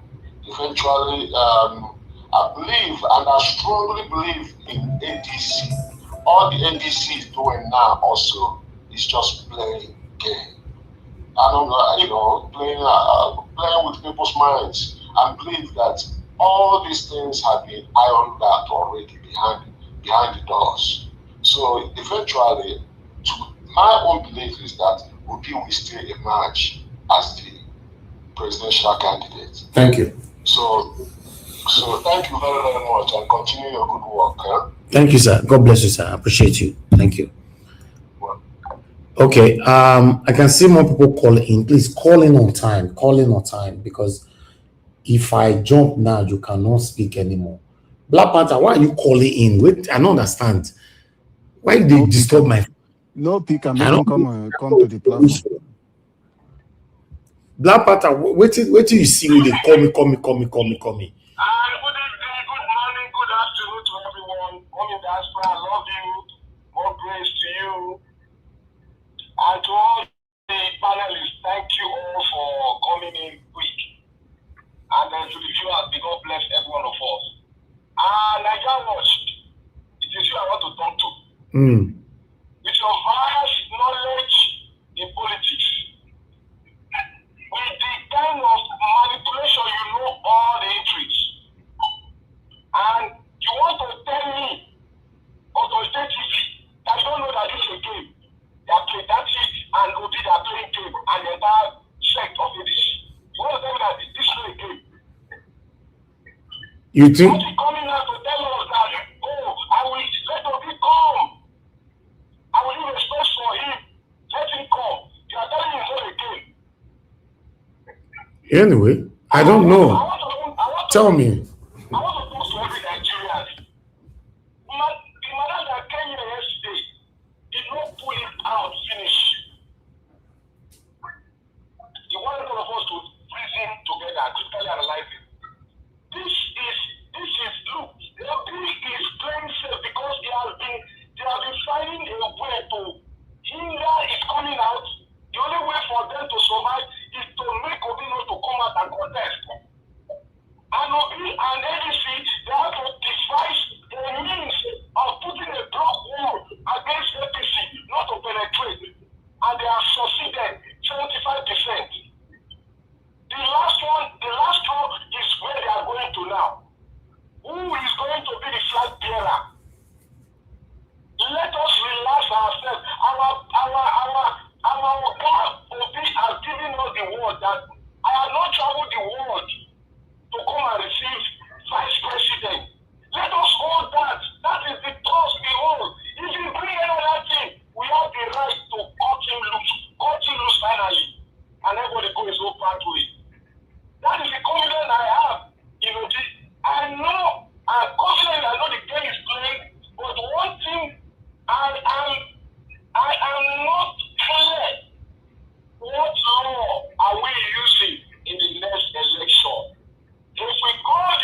All right, thank you. Thank you. Anyway, come to the panel, me can talk. Okay. If na games that they play, and at the end of the day, it happens in our favor. Now what do you mean want? You know your concern whether who want play game or who no want play game or make una play anything who want play, make it favor us later. You know, that's it. You know, that's what I need. Thank you very much, my people. I appreciate every one of you right there. Thanks for your time with us. Let's start talking from the panel. I'm happy now that I have my wonderful people on the panel. Our Dream Nation is right there with us. Madam Patricia is with us. Ogashimize, you know, they call your name for table. I call your name, Woto Woto. You know, so who? Better watch. You know, who? Okay, go play and back before you reach your turn. Play the audio while I play. They'll call your name out. I can't explain, please. Hello, yeah, good evening to you. Please talk to us. Mute yourself. Hello. Off your TV if you want to speak. Good evening to you. Your name and where you're calling from. My beloved brother, good evening, Mr. Ifis. Okay, sir. Thank you, sir. Yes, thank you very much. You are doing a great job. God will bless you. Amen, sir. Yes. When we were growing up as a child, there is something they call trap. Some those days we set a trap, expecting maybe rabbits or grass cutter to enter. You know, I don't know whether you know that thing. I don't know what they call that thing. Trap. So when you set a trap, you are expecting an animal enter any grass cutter to enter so that you will catch. That is what they do to this our beloved brother Obi. They set trap for him and they were waiting. So that is a trap they set for him for this ADC. So you people we have to advise this man to leave ADC as it is now. Anywhere we go, we will go. We have to leave ADC now, so-called ADC. And all the old people there, Rufai, Atiko, Amici, just look the set of them. You think if this man will win, he can do anything. See the people around that ADC and he went and meet them. It's a trap. So we have to advise this man to just go now, leave the ADC, and go to a neutral ground. If it is a Labour Party, you go and join them. So let's see. All right. Thank you, sir. Thank you very much, sir. God bless you. Okay, callers, I'm done for now. Probably we might take more calls later, but the chances is very slim. But let me go to the panel again. Mr. Alabo, thank you very much, sir. God bless you. Good evening to you. Yes, let's talk within ourselves. Thank you very much, Mr. Alabo, for all that you do. Please talk to us. Thank you, my brother. God bless you for what you do. Thank you for coming out. Always TGIF, like I said earlier. It's Friday. Just go and sit down and relax. Take a bottle of water and wine and just chai your brain.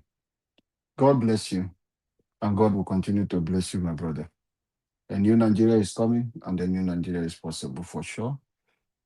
Yeah, Mr. Jonathan Chimeze, Madam Patricia, everyone on the panel, God bless every one of us for coming out today.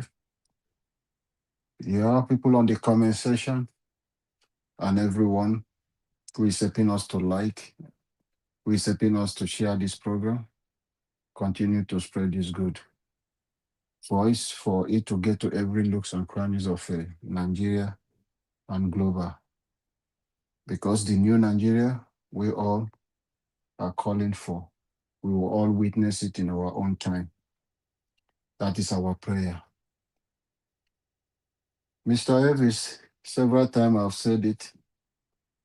Let us ignore Datti Ahmed. I've made reference to a lot of things. I've told you people how Mr. Tinubu plays his game in Lagos.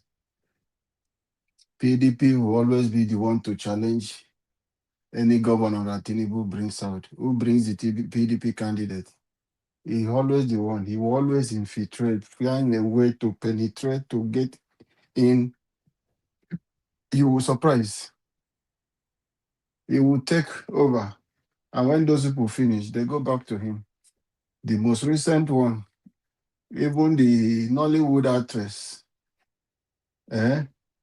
what is her name? Jennifer, for this drama that she's doing. She didn't know anything happening. They use her. She even put her own money. And when she realized, she deleted everything regarding the campaign, everything. Wipe it off.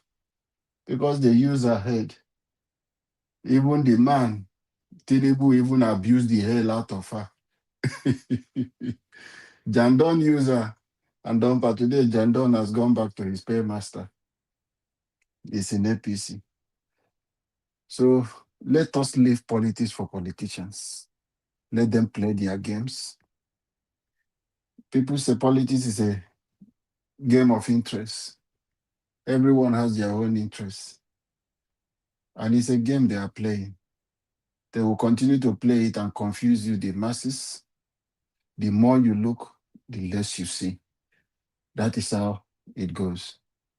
So I always appeal for us, let's focus on taking the message of our leader, the one who want to come and change the country, the message of Peter Obi, that true message, that thing is telling Nigeria, the empathy, the love he has for the people of the country. Let us continue to tell people this is who Peter Obi is. And when he becomes a president, this is what Nigerians will benefit. For example, the wastages we are seeing today in governance, I don't think any of us will experience it under Peter Obi. Peter Obi will not buy yacht. Peter Obi will not go and buy plane when Nigerians are suffering. Peter Obi will not ignore the educational system, the decay one that people are suffering, and dilapidated building we are having at primary school, open roof, rain falling on the children who are learning there. Peter Obi will not sit down there and be going to National Assembly, dashing them $50,000 just to bribe them. He will not be wasting those resources. Instead, he will look for one hospital to equip with it. He will look for one school to equip that school. That is who Peter Obi is. If Nigeria realize how much we are wasting for corruption, that politicians are wasting, then sit down together and Peter will be coming to put those things they are wasting together. You will not be jobless. You will not be jobless. People in Saudi Arabia, do they have 2 heads? They only mine on the oil they have. But yet, they walk around, just go to mosque on Friday, they do their prayer. The rest thing, you see them going around, chopping around, eating shawarma, having good life. With that money coming out from the oil alone they have. But in Nigeria, we have oil, we have a lot of things, gold is there.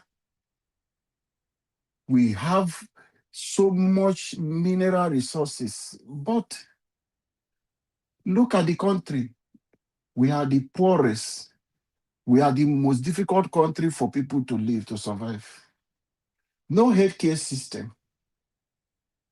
If we have a good manager who will manage our resources, Nigerians, you will sit in your comfort zone and government will touch your life.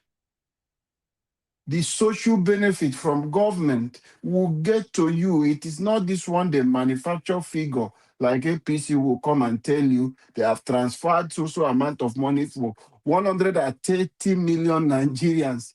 And I ask Nigerians question, have you received the money? They say we are over 200 or something million, which is what politicians put. They don't want to let us know our actual figure, because if they let you know, they will not be able to manipulate and be stealing the money. That is why they keep telling you over 200 or something million to just manipulate and use it to share money for themselves and they will say they are sharing to family household.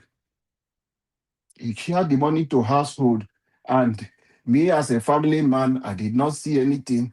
My brothers, my sisters, everybody, my cousins, extended family, no one is among. You go, I'm asking each people as you are. Ask your friend, over 130 million Nigerians receive a conditional cash transfer from the federal government. And nobody is in Nigeria coming out to say, I've received one kind of magic money, 60,000 every month. So it is left for us. This is the highest disease. They will come to you and deceive you, Nigerians. That is why Peter Obi is coming. If Peter Obi is sitting down there, you will sit in your comfort zone. Your resources will get to you. There will be job opportunity. That is why we just want him to come in. Even him saying he wants to do the 4 years. Mandela he set a standard in South Africa. He didn't run for 2 terms. He said he's going to do 1 term, and he set that standard in South Africa. Till today, South Africa are taken from the step of Mandela. Even if other ones will come with some corruption cases. But the system, the institution is there. How many Nigerian presidents have you seen they tried? But in South Africa, they tried. The past president, Zuma, is still being in trial. So that is because they built an institution that is working. But today, the only institution you have working in Nigeria is the politician. That is why you can see Wike will speak and be saying nobody. Wike will come out and speak and say he's going to put fire on people's state, and nothing is happening. Because what? We don't have an institution. Our institutions are politicians. The one that has the highest money, like Wike has built so many houses for the judges, and do you know what they reward him? They give him a life bencher. If you have any problem regarding court cases, you have to meet Wike. Wike will make sure you win in Supreme Court, High Court, any level of court, because the judiciary is in his pocket. He built houses for them. They are on his payroll. A lot of things happen to an extent before Buhari left office.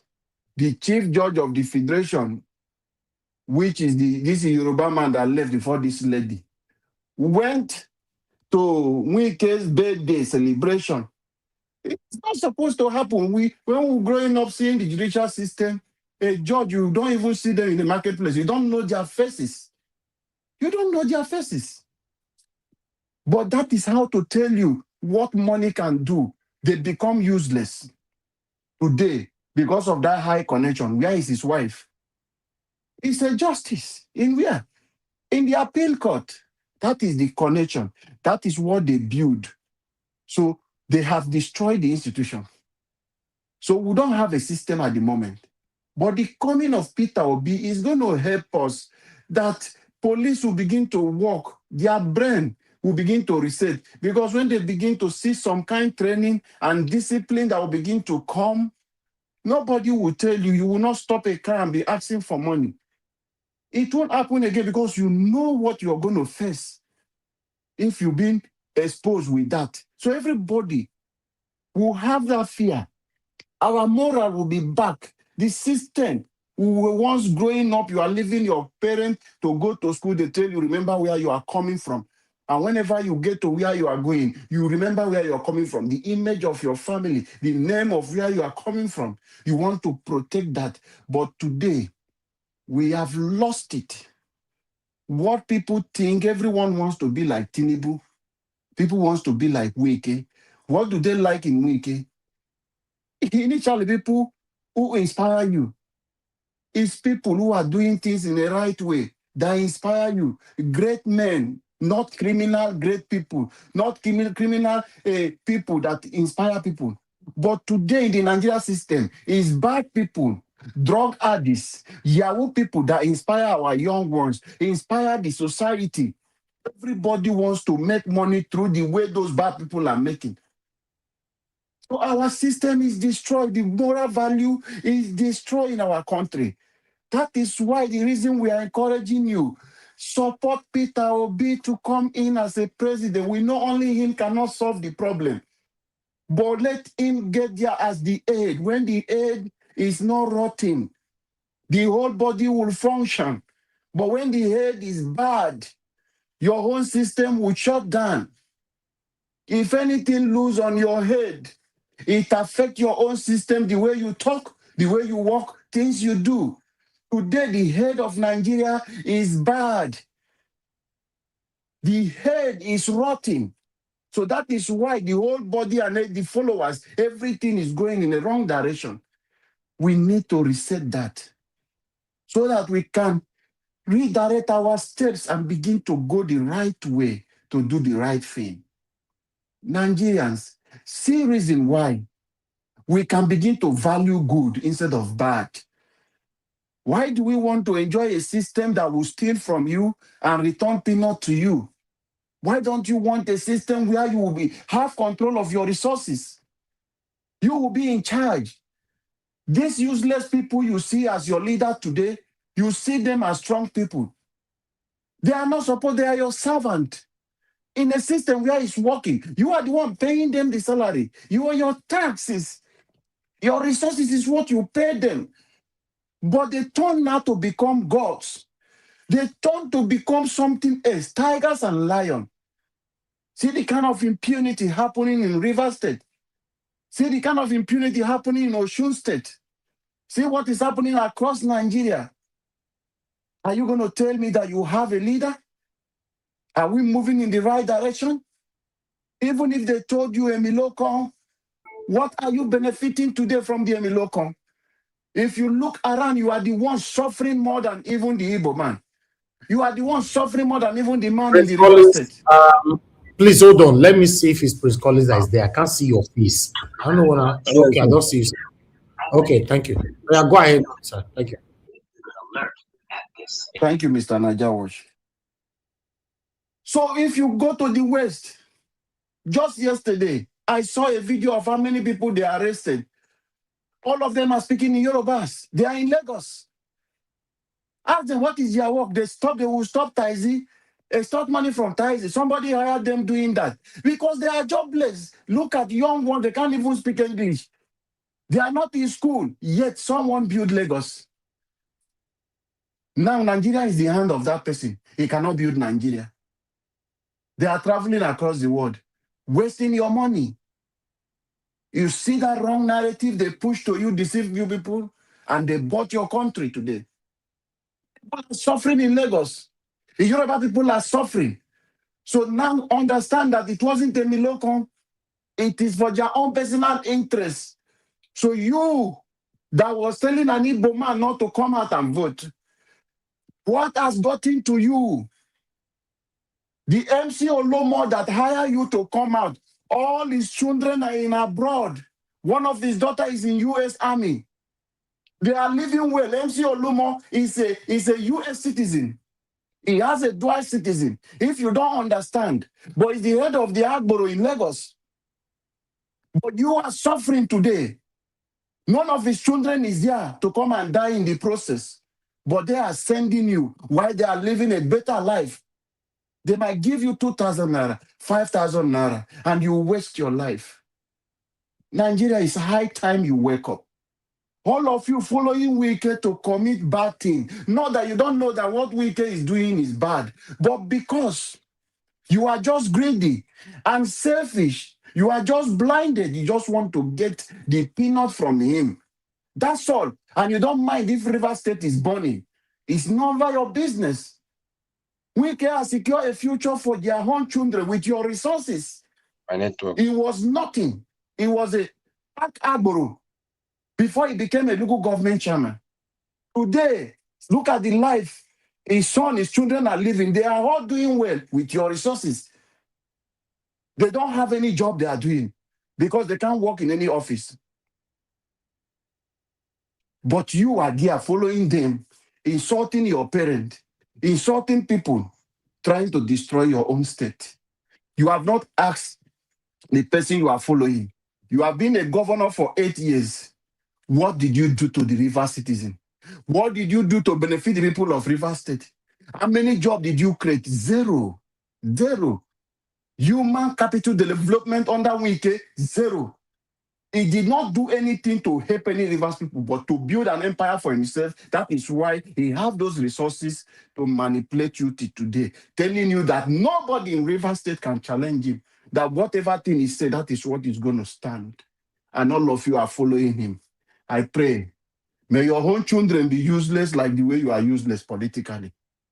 So that when you are in your old age, you Mr. will Alabo. witness it. Mr. Jonathan. Thank you, Jonathan. Yes, I agree to you. Let me just keep in here. Just give me just 10 seconds. Everything you are saying now with respect to rivers and rivers people, and I describe them as mumu. That's it. All of them there. Everything you are saying now is a testament to that fact. Wike's children are settled for life. His family is settled for life, and people are still following him.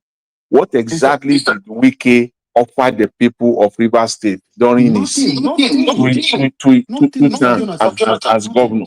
Nothing. So why is he now parading himself with his shoulders out, with his head, and they are still embracing him somewhat. The people there, it's just it is. I mean, so surprising to say the least. So sad, Dr. Jonathan. Let me just stop here, sir. Maybe when you finish, let Madam Patricia. Madam Patricia, just speak. Let me just stop here. Thank you. Oh, is it my turn or Madam Patricia? No, let Madam Patricia speak. Okay. Yeah. Madam Madam Patricia, are you there? I'm here. Good evening. Good evening. Okay, Somebody, madam. Good evening. Go please, ahead. everybody should mute. Thank you. It's your, yeah. Thank you so much, Mr. Alabo, Jonathan, and Chris Collins. Yes. Give us a mandate. There are two people that I cannot really see their names. But anyway, good evening, as long as you are in the panel, to all the panelists. Good evening and welcome to the broadcast today. Mr. Ivis, thank you again. A million thanks to you and your mom for all that you Lord do for us. May God continue Thank to you. increase. Thank you very much. Amen. Appreciate all your efforts that you are putting in, both you and your mom. And may your labor never be in vain. In Jesus' name. And of course, all our comment section gurus, good evening to you, good morning, good afternoon. Please hit on the Madam like Patricia, button. sorry, your voice is very low.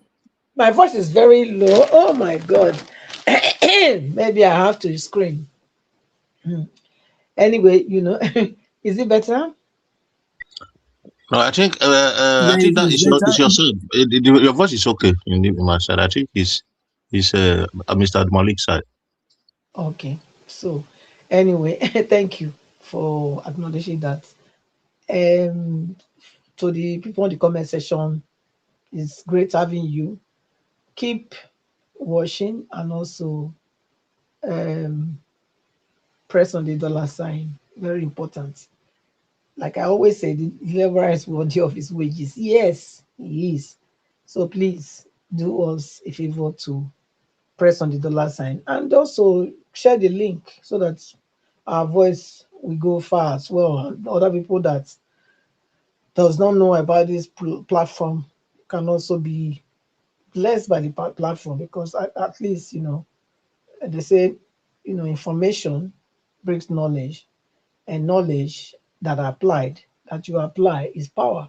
So why not? We bring knowledge to people here. We bring information that can, form their decision. Make them make the right decision in life. So why not? Share to your family and your friends. Very, very important. Thank you again, Mr. Elvis. Mr. Labo, you said whether the lawmakers of River State, they are blind. They are not blind now. They are not blind. No, they choose to be blind. You know, they are. It's a choice. To be blind is a choice. When it comes to Nigeria politics, and her politicians, it's about choices. The choice you make. You know, that's what determines how far you will go and how people will see you after your after you exit from the whatever platform you are using or you are exercising. So they are not blind, they choose to be blind. They put a blindfold on their own eyes. They are the ones that blinded themselves.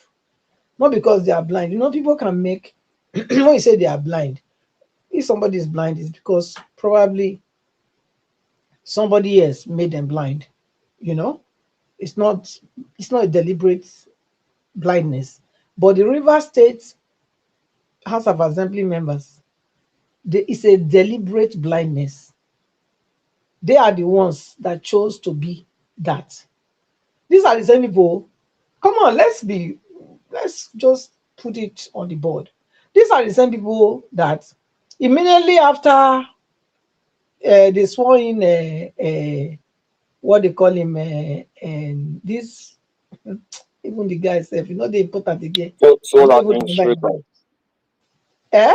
No, not the sole administrator. No, the governor. Fubara.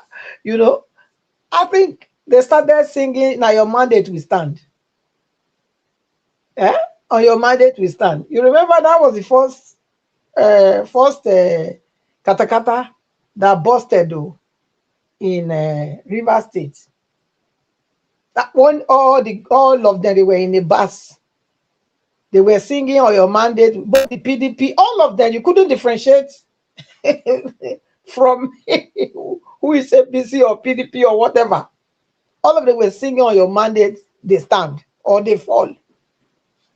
So that was the first thing. So these are people, okay, now they have all defected. Then they were in a PDP. Now they've all defected to APC. So these are people that from the onset, they had a plan with their master strategies, which is Wiki, to do what they are doing. So they are not blind. They are deliberately blind. Deliberate. You know, so that is that. And Tinubu will build Lagos, Tinubu will build Lagos. Tinubu did not build any Lagos that they are using to sing. It's only people that don't know Nigeria, people that just maybe in the 40, people that are 40 years, 35, 48, that can say they can deceive to be telling Tinubu build Nigeria. Nigeria was the first capital, or let's say second capital of Lagos. Second, because Calabar was the first, then it was moved to Lagos. So Lagos was developed not because Tinubu developed Lagos. No.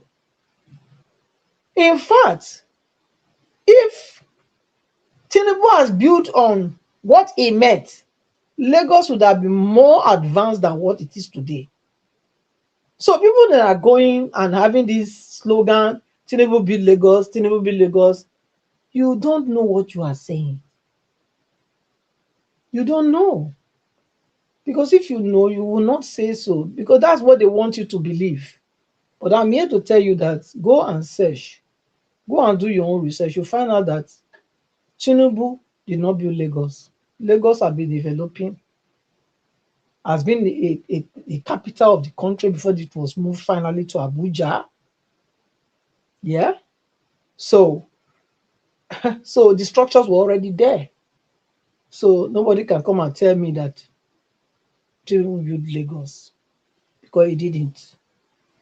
And to you young ones that are not knowledgeable, that don't want to study to know even what the facts or the truth are, you know, try and do your own research.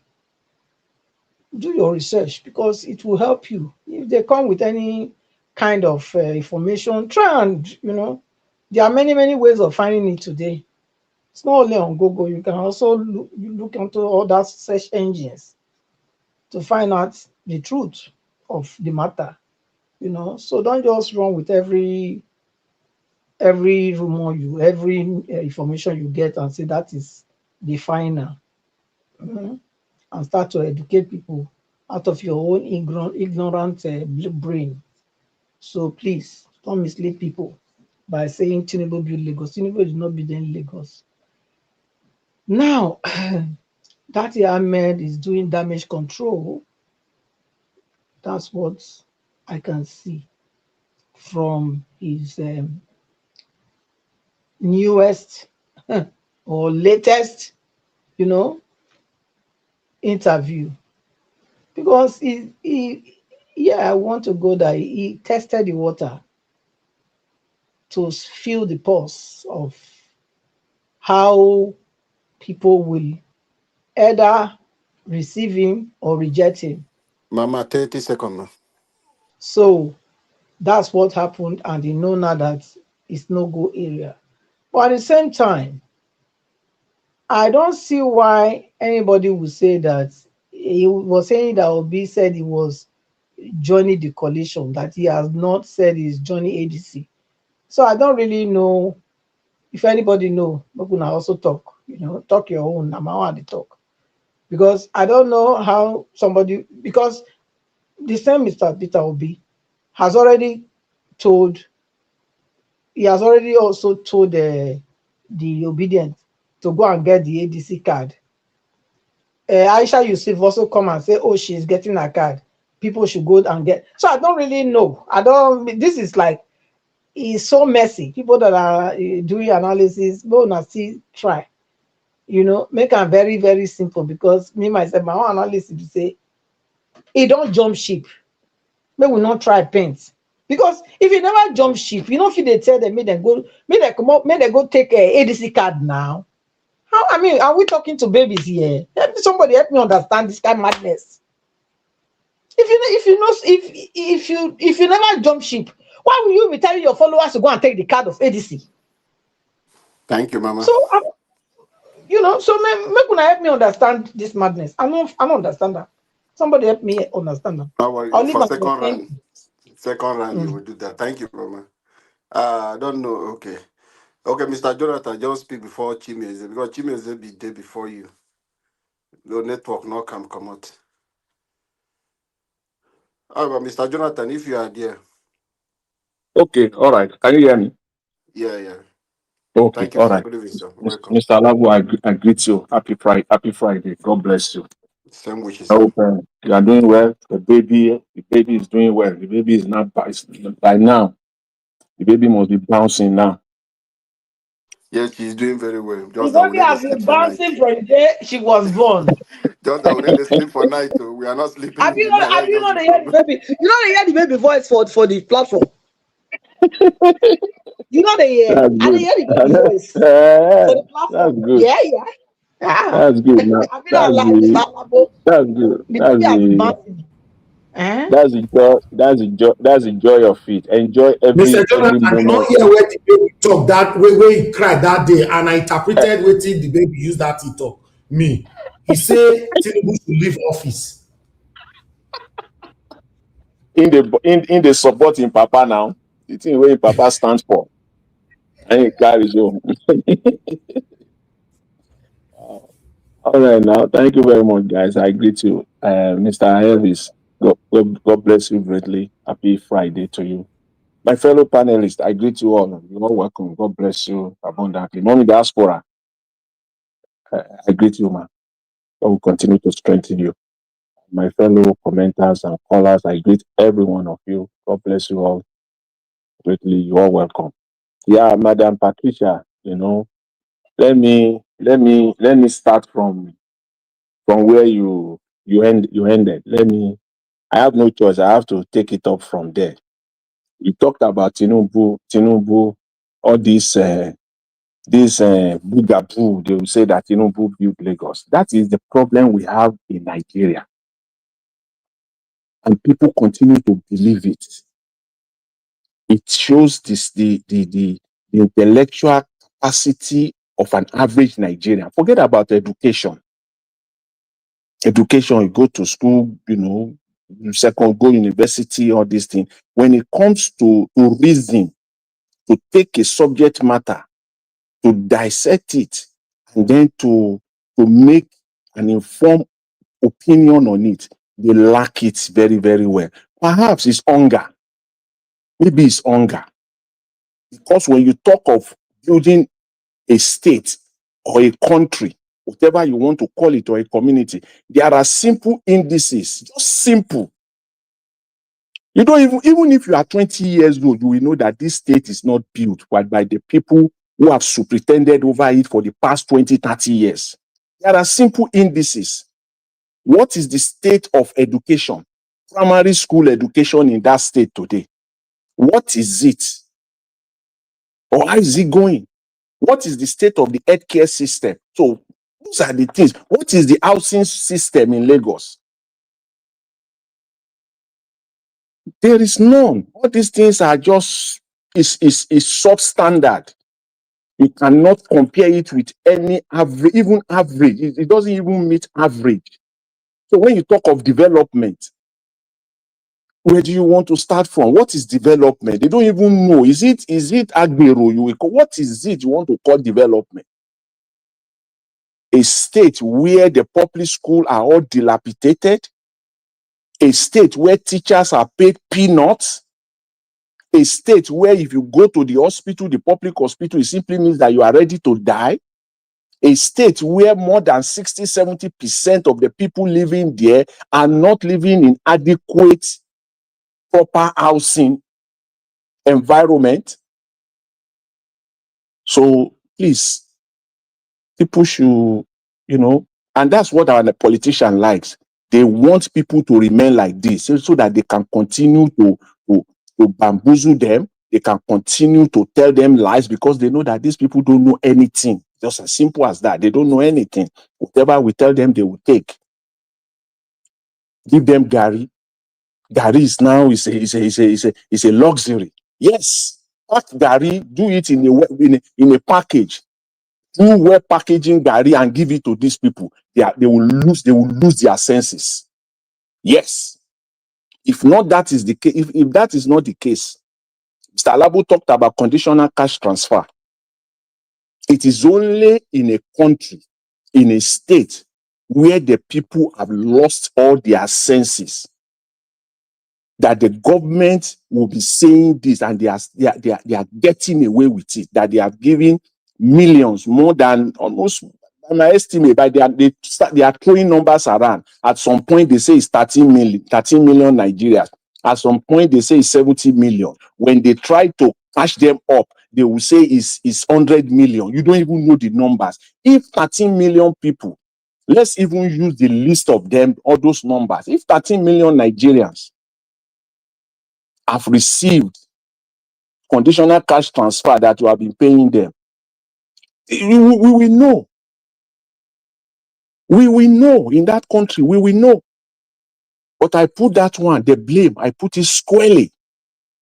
We already know the problem of the people. We know that it is the state of mind, hunger, that has brought them to this level. But what about those that are there to hold forth, to bring the government to account each and every time? That's why I put that blame on the Nigerian media. The Nigerian media, that they are just, there's no good words to use to describe them. Any word that will come out now, it will look abusive. We don't have a media. That is why the politicians are getting away with all of this. And with respect to Datti, you see, in as much as I'm trying not to really interrogate Mr. Datti Ahmed, as much as I'm trying, when you listen to that interview, You know, he wants to play the, the good man. He wants to be the good man. He is trying to play that game to be in the good book of everybody. He doesn't want to be faulted at all. And it is like trying to eat your cake and have it. When you listen to him, he said credit should be given to Labour Party.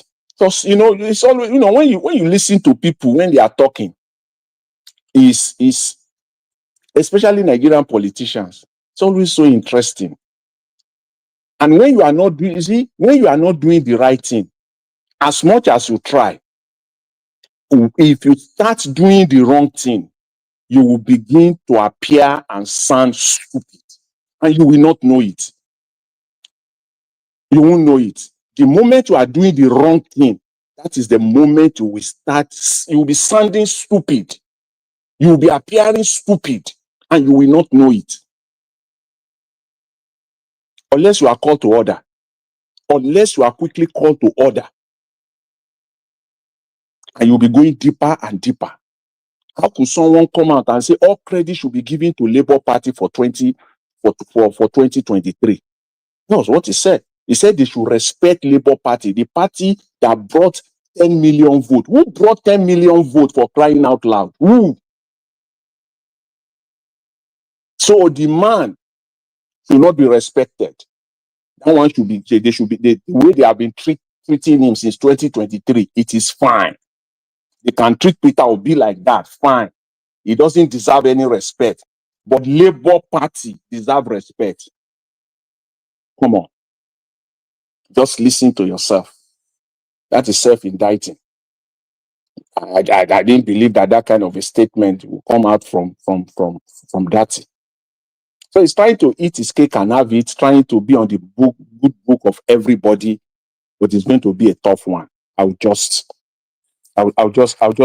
leave it there. Yesterday I talked about the people of Rivers State.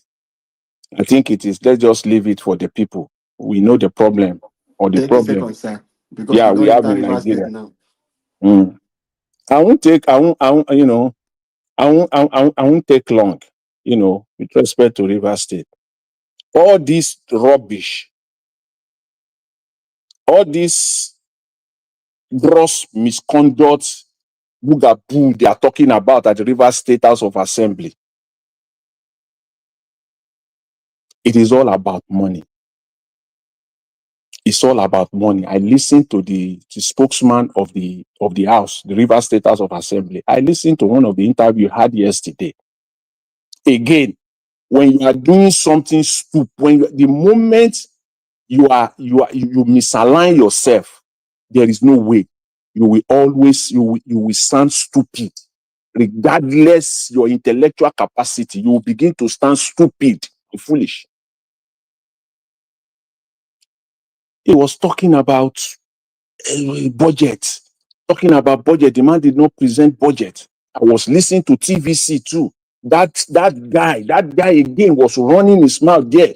That Fubara has disrespected the people. He did not present the budget to them. The state financials was not audited. Those are rubbish. Then that prompted me yesterday. I had to spend about 25 minutes of my time because I don't want to talk what I don't know. Don't worry, Just let me round up on this, please. Please, just give me just 30 seconds. It prompted me to go and search Wike's record, his 8-year record. How many times Wike presented the audited financials of the state to this, oh my God, this state House of Assembly when he was governor? Zero. The Auditor General of the state, which Fubara knew very well, he knew the game. Fubara knew the game. I think he was the auditor when Wike was governor. The reports are there. If you are interested, if you can, I will post it and you can read it. Jonas, don't worry, we will come back to it. We will have time to Eh? talk so that let Now other they are people coming out that he did not present this thing, he did not present the financials, he did not present budget. It's all about money. Simple. Thank you, sir. Thank you, sir. Don't worry, we'll come back on this. Thank you very much. I appreciate Thank you, thank you. I know where you are going. If we leave you 25 minutes is not enough to discuss Rivers issue. Thank you, Mr. Jonathan, for that wonderful submission. God bless you, sir. And let us quickly go. Mr. Chimeze, are you there? Why do you jump me, Yes. Mr. Labo? No. Chimeze, now even he was there before even good luck.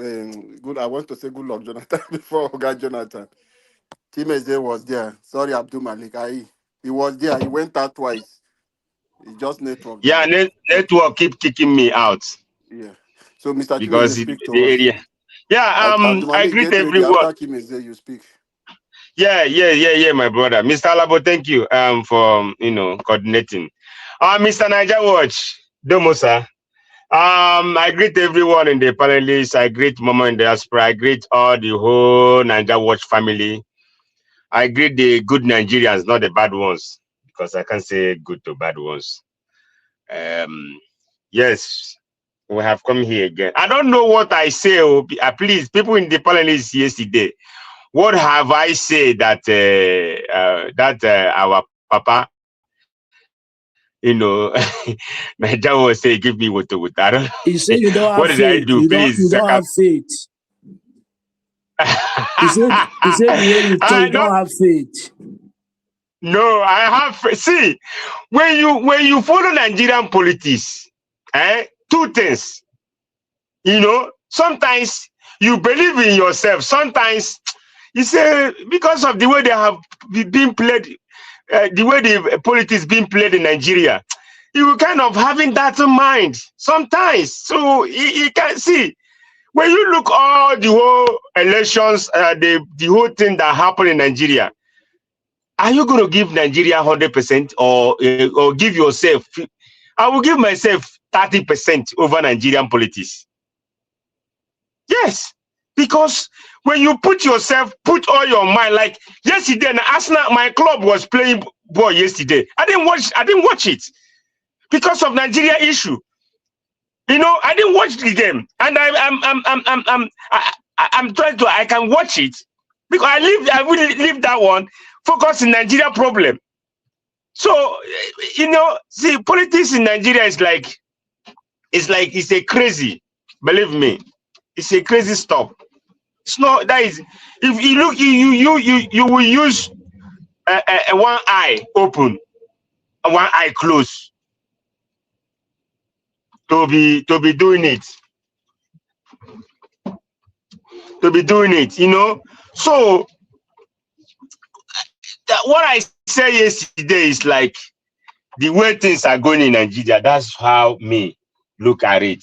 So when you look the way the politics being played in Nigeria, sometimes you have that doubting mind.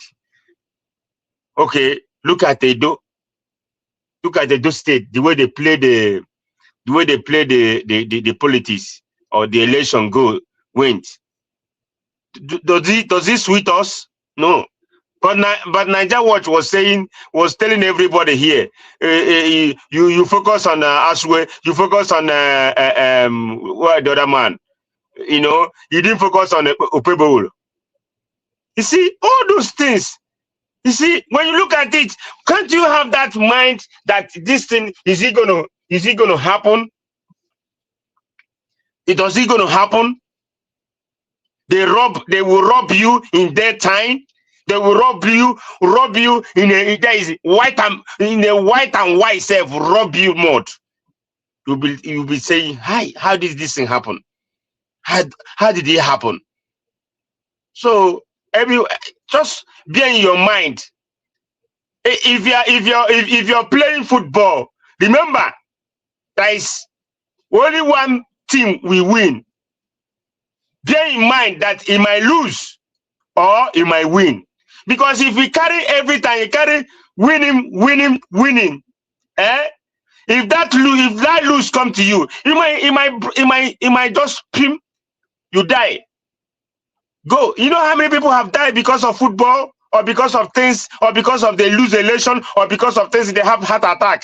That's why I don't want to put my mind in anything concerning Nigeria. I want to be, kind of put my health and myself, my life first before any other thing. And this is how it's supposed to be to others. Now, let me go for the business of the day. Do we Nigeria have a law? Yes, Nigeria have law. Which people will make law work? Judiciary. Does judiciary make law work in Nigeria? No. Do Nigeria have law?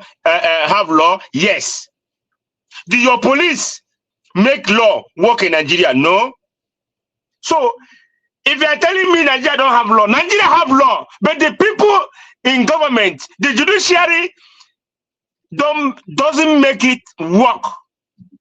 Nigeria have law, but if the judiciary today repent for their evildoers, repent for their all the things that have cost Nigerians, cost everybody in Nigeria, they say no today. Let's get things right, whether they would like it or not, whether that strong man, that stronghold man, whether that man like it or not, we must get it right this time around. See, if I were them, no matter any kind of bribe, even if I'm poor, I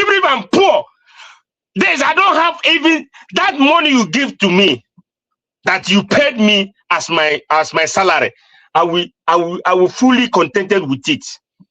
Hold your millions. If those people will just say no, let me do things right in Nigeria, Nigeria will be better today. Mark me. It's because of you don't want to make things right. You see, all these people, God will punish all of them one by one. You see, anybody that making Nigeria to go the way it's going today, God will punish them one by one. So if you go to court, you have in mind that you going to court, you will see you will get yourself, or you will get what you want in court. Judiciary, they will change from their evil ways. They will change their evil doers and make things right. If A win election, say it, do A win election, not because they give you package of dollars. Billions of dollars is in your account, breathing. 30 seconds, sir. 30 seconds, sir. So now, it's good to be good. Let them do the right thing when times comes. Even if this election where everybody's clamoring for, when it comes, let the judiciary, let that person do the right thing. That's what I can say. And another thing, you see, River State, all these lawmakers, they are not serious. Believe me. They're not serious. If they are serious, they're supposed to do the right thing. Because they are not doing the right thing, that's why they are not serious. They are not doing the right thing. If they do the right thing, at least no one can say, oh, these people are not there. It can't be dancing to the tone of former governor, making as if you're doing the right thing. I have a lot to say, but man, you cut me short. Even at the watch, you will give me more time. Like the thing they flow now, it they flow. Why you cut me off? It they flow. All right. Sorry about that. We have a lot of people on the panel. Don't worry, we will come back. We will come back to you. Thank you, Mr. Chimeze, for that wonderful submission. Sorry about that. We just try to get reach to every other person. We will come back. Mr. Adumalik, sir. Yeah, greeting to you, Mr. Alabo. Okay, good evening, sir. Thank you. Greeting to Mr. Nigeria. Greeting to Mr. Nigeria Watch. And greeting to everyone in the panel and Nigerian. Mr. Nigeria Watch, there is something you said about Ahmed Datti interview. You said that he did not against Peter Obi, but is jealous of Peter Obi. It is dangerous when somebody is jealous of you. Because when somebody is jealous of you, he don't want you to be ahead of him or her. He can harm you. He can harm you anytime. If there is a way to buy, he can buy you. I don't believe it's that, because if somebody is jealous of you, it's against you, probably. Yes, you can never change that. Immediately when somebody is jealous of you because he don't want you to be bigger than him or her. He don't want you to be ahead of him or her. It's dangerous something. All I see about that is like, according to me, it's like they are playing politics game. That is what I say. You cannot tell me before Peter Obi defected to ADC, we not inform Datti Ahmed. I don't believe that one can be able to be possible. Yes. We must let him know, this is my next step, this is my next move, this is what I want to do. Yes. He must inform him, this is what I want to do. I want to defect. Can you come with me or not? Yeah, I believe they are playing some kind of game, but I don't really understand. That is what I observe from that aspect. You people are blaming Peter Obi. Why did he left Labour Party? If it is you, are you going to be there? Are you going to remain there? Because there is a fraction there, and most of the people there, they don't like him. Since when there was tribunal begin, that is where the fraction came up. After the tribunal, presidential issue 2023 tribunal, that is where the fraction came up from Labour Party. That is where the problem occurred till now. If it is you, you will leave the party, because most of the people like Arabambi, Apapa, and Abure, they don't like him. They are against him. He cannot be he cannot contest for such party anymore. They should not blame him. If not me, I will do the same thing. If I were in shoe, I would do the same thing. Yeah, that is what I will do. The major problem of Nigeria is this. If you take a look, when you was in Nigeria, you don't have this mentality that government, they help. There is what government do for their people, right? It's when you left Nigeria, come to abroad, where system is working. That is where you now get to know that government are working for the people. Majority of Nigeria, out of 100%, 95%, they don't know that government is for the people, is to work for you. They need to do that to be educating, enlightening the people from the rural area or urban area. Yeah, that is the major thing, because those who they don't know, they are not aware of anything.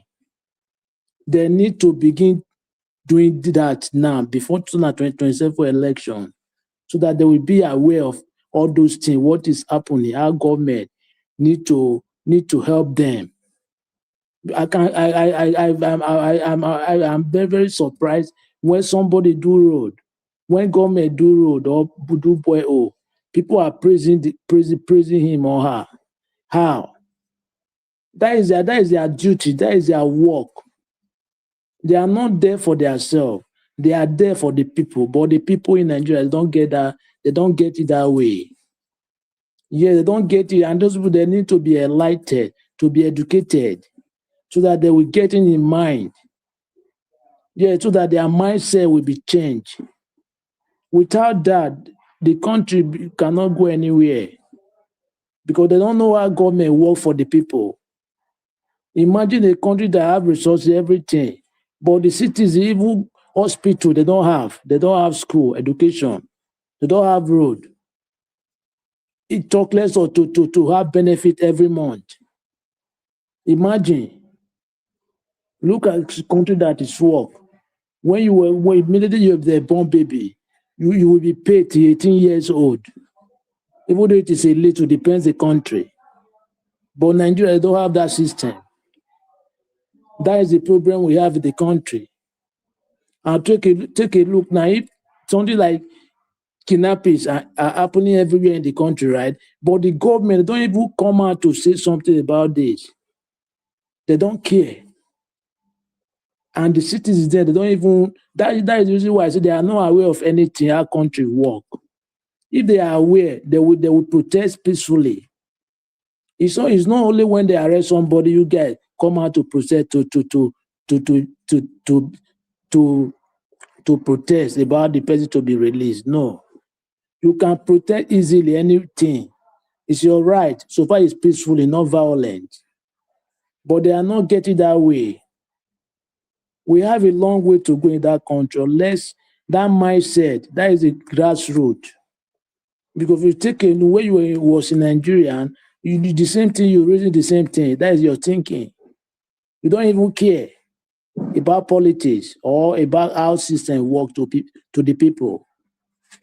They need to change that mentality from those people. Without that, this coming election, they will still collect 500 naira or 200 naira or one indomie to vote for the wrong person. They will do it because they don't know how system work for the people. Only to silence, to praise governor. Imagine. They are there for you. It's not for president. It's not to praise them. How can you praise somebody that is working for you? Yeah, it's working for you. Allocation is there. Everything is there. Revenue. What are they doing with the revenue allocation? It's nothing. To embezzle the money or for their self-interest. It's very sad. Unless that system, we change that system, and it's the youth that will change the system. And most of the youth, they are with the politician, but they are few, they are minor. When the majority are ready, everything will be changed. Yeah, according to 2027, they should get ready. If the result from the polling unit is not corresponded with the IRF, that election will be cancelled. Yes, it will be 30 seconds, cancelled. sir. That is what they will do. Let them just have it in mind because they are planning to ring the election. That's why they are defected to APC. Thank you very much, Mr. Alavo. Thank you so much, Mr. Adumale. God bless you for that wonderful submission. A new Nigeria is coming and it is possible. Yeah, Mr. Prince Collins, are you there? Prince Collins, are you there? Yeah. Oh, we are struggling with your network. Yeah, you are cracking. Oh, we can't hear. Okay, you can't hear me clearly. Yeah? Okay, it's better now. Can Okay, you speak? thank you very much. Thank you very much, Mr. Alavo. I want to appreciate everyone, Mr. Nadawash, Mommy Diaspora, and all the panelists. Those in the comment section, I want to say again, Happy New Year to everyone. I want to congratulate each and every one of us for entering and making it, even despite all the difficulties and all that. I'm particular about Wike's issue and that of Datti. Amen. For me, I think maybe with time, in the case of Datti, the issue will come on later. I think they are trying to use him to destabilize Mr. Peter Obi. Nigeria politics, I know the way they play it. Until it starts unveiling, you might not know where the direction is going, because Datti Amen naturally, you see that two things anyway. It's either he's coming to come and be a flag bearer of Labour Party, because Labour Party right now, and they're already going down the drain because Obi has left them. Obi is the one that brought the glory to them, and he has left. Without Peter Obi, nobody would have known the Labour Party. It was Shomole that organized that party then and left it.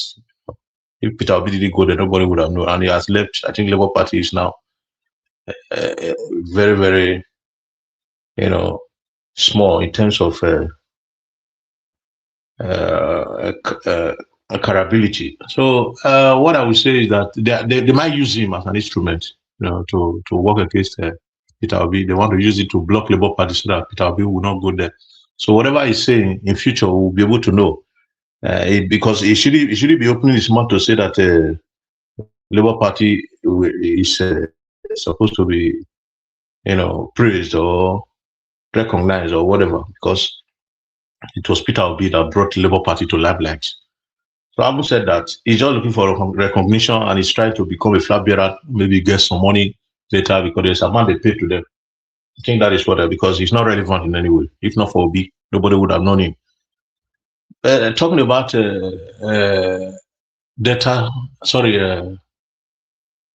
River State, for me, I'm not seeing anything surprised. Nothing surprised there. I think the way politics is played in Nigeria, the game that is happening now is the real game, because the politics of Nigeria, our transition has been the electorate has been adjusted from the masses to the political cabal.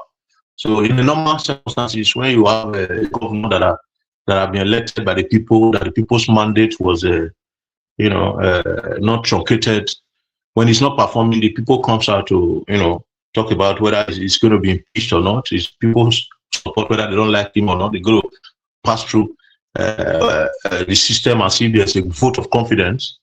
But in this case, the power be truncated from the electorate. The mandate has taken from there, and it now belongs to the political code. So they are the one that put forward Fubara. I think we can take Fubara away because he's the one that put him there. Fubara is just, I don't know if we are burdening ourselves too much, because we didn't elect Fubara. The people of Rivers didn't elect Fubara. Fubara forced himself to us. And how did he do that?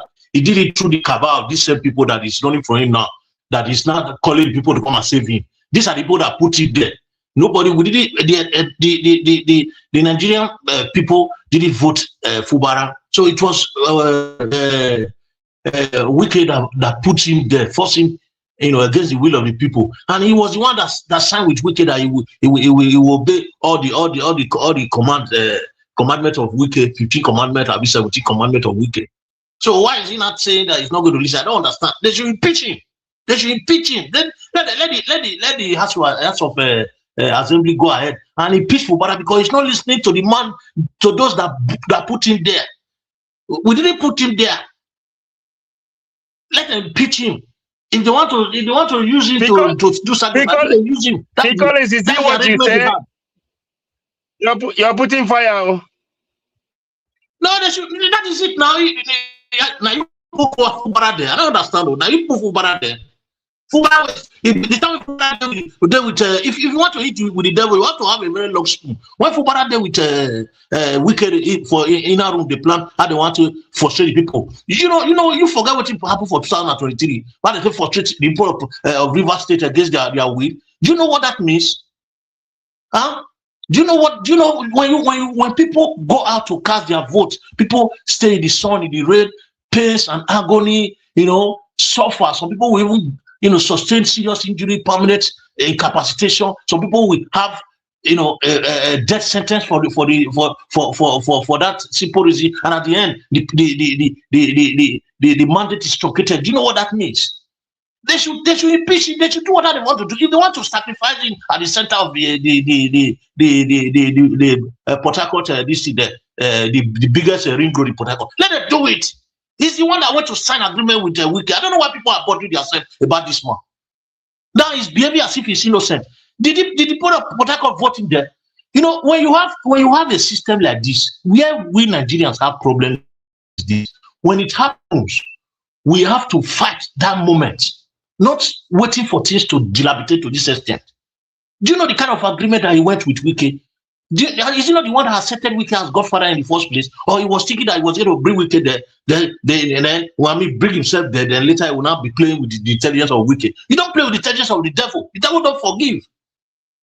So this is a lesson to every politician. I mean, they should learn from this.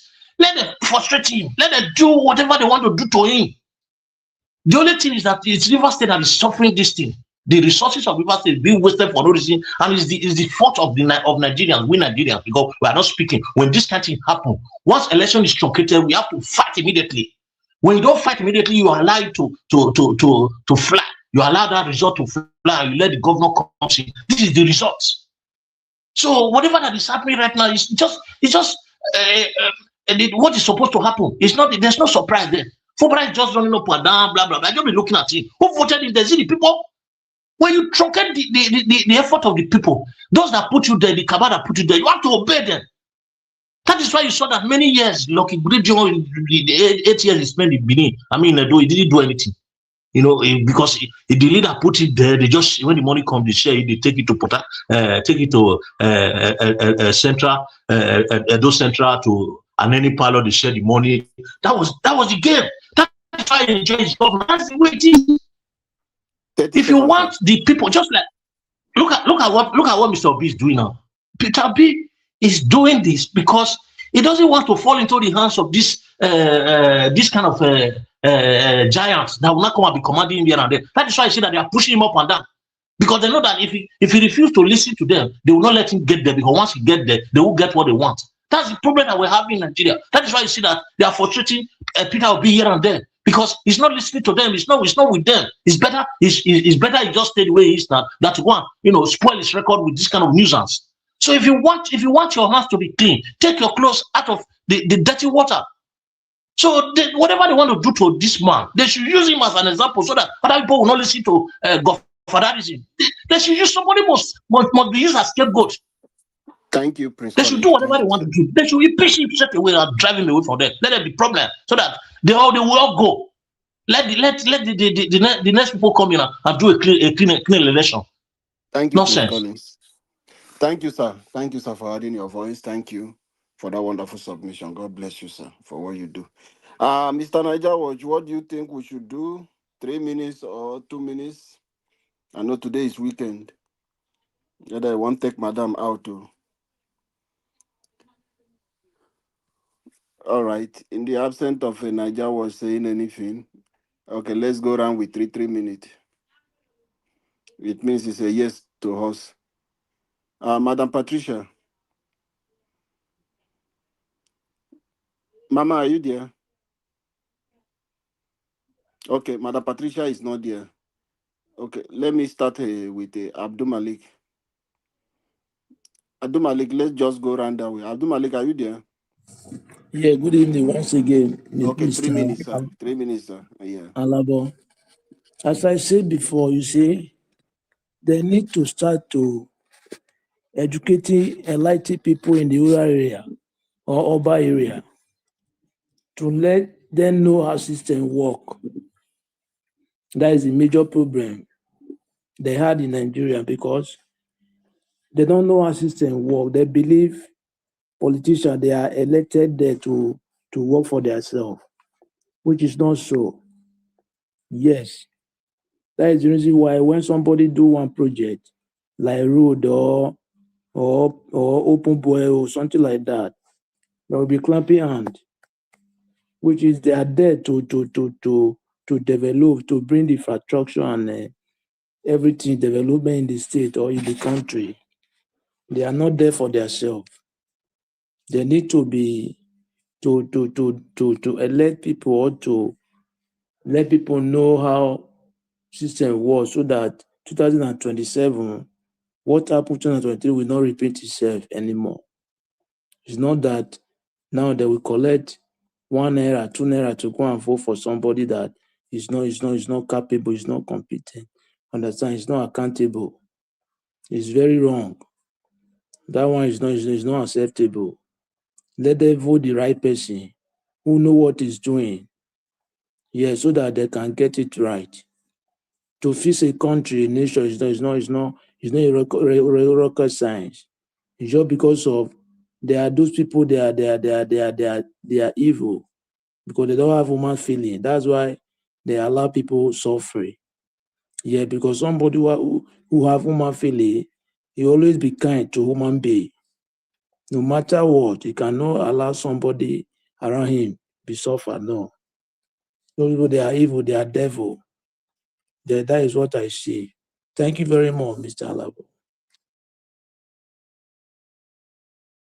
Thank you, Mr. Adumali, for that wonderful submission. Thank you so much. Before we go to Prince Collins, Oga Chimeze, are you there? Yes, I'm here, brother. Okay, 3 minutes. That thing that you want to say, use this opportunity. Hear them. All right. All right, Mr. Alabo. Thank you. Niger Watch. Thank you, everybody, once again. Yeah, see, Ahmed Datti. The way Abdul put this, and I don't think there is someone with, I'm jealousing you. I want to be like you. That kind of thing. There's 3 ways of jealous. There's one that's the wicked jealous. That's if I see something, I can buy you. That is jealous of, man, I want to be like you. That kind of thing. So that's maybe I don't see him with what is going on with that in the way he came back and he spoke like I tell you yesterday, I said something yesterday about him. He trying to manage what he's saying so that he won't drag on social media. That's it, and this is it now. That's why he coming back, to correct some things that he said, or my people might go after him. So going back to say he can come back to Labour Party, I don't think it is necessary. It's not necessary. Peter Obi know what he wants. If Peter Obi don't get ticket, what Niger was said today, I stand with him. Let him go and say, Nigeria, you guys don't want me. They don't want me, so let me go and rest and focus my business and focus the good work I've been doing for people, doing for less privileges, and all those stuff that he's doing. So he can keep that one and be doing it, and that's okay. So far they don't want him. Fine, but we hope we will keep hope alive that Peter Obi will be the ticket, will be on the ballot box, and they will give him, he will secure the ticket from ADC. So the only thing I will say to ADC people, let them know that if this time fall out again, there's no more. There's no more. If Atiku get the ticket, just bear in your mind that Turumbu will still continue 2027. Nigerians, that's what I can tell you, and that's what's going to happen. I tell you this, if you like, take it. If you don't like, don't take it. Because there's a point, something will reach or will get to, you say, no, let me do this. Let me go this way. So Peter Obi that came to ADC, came from coalition to this period, and now he decamped. So don't blame him. Peter Obi want Nigeria to work. That's why Peter Obi is making things. See, is the tiger and rat and rattles and in ADC? Yes. Okay, which tiger and the and the whatever dog in Labour Party? There's none.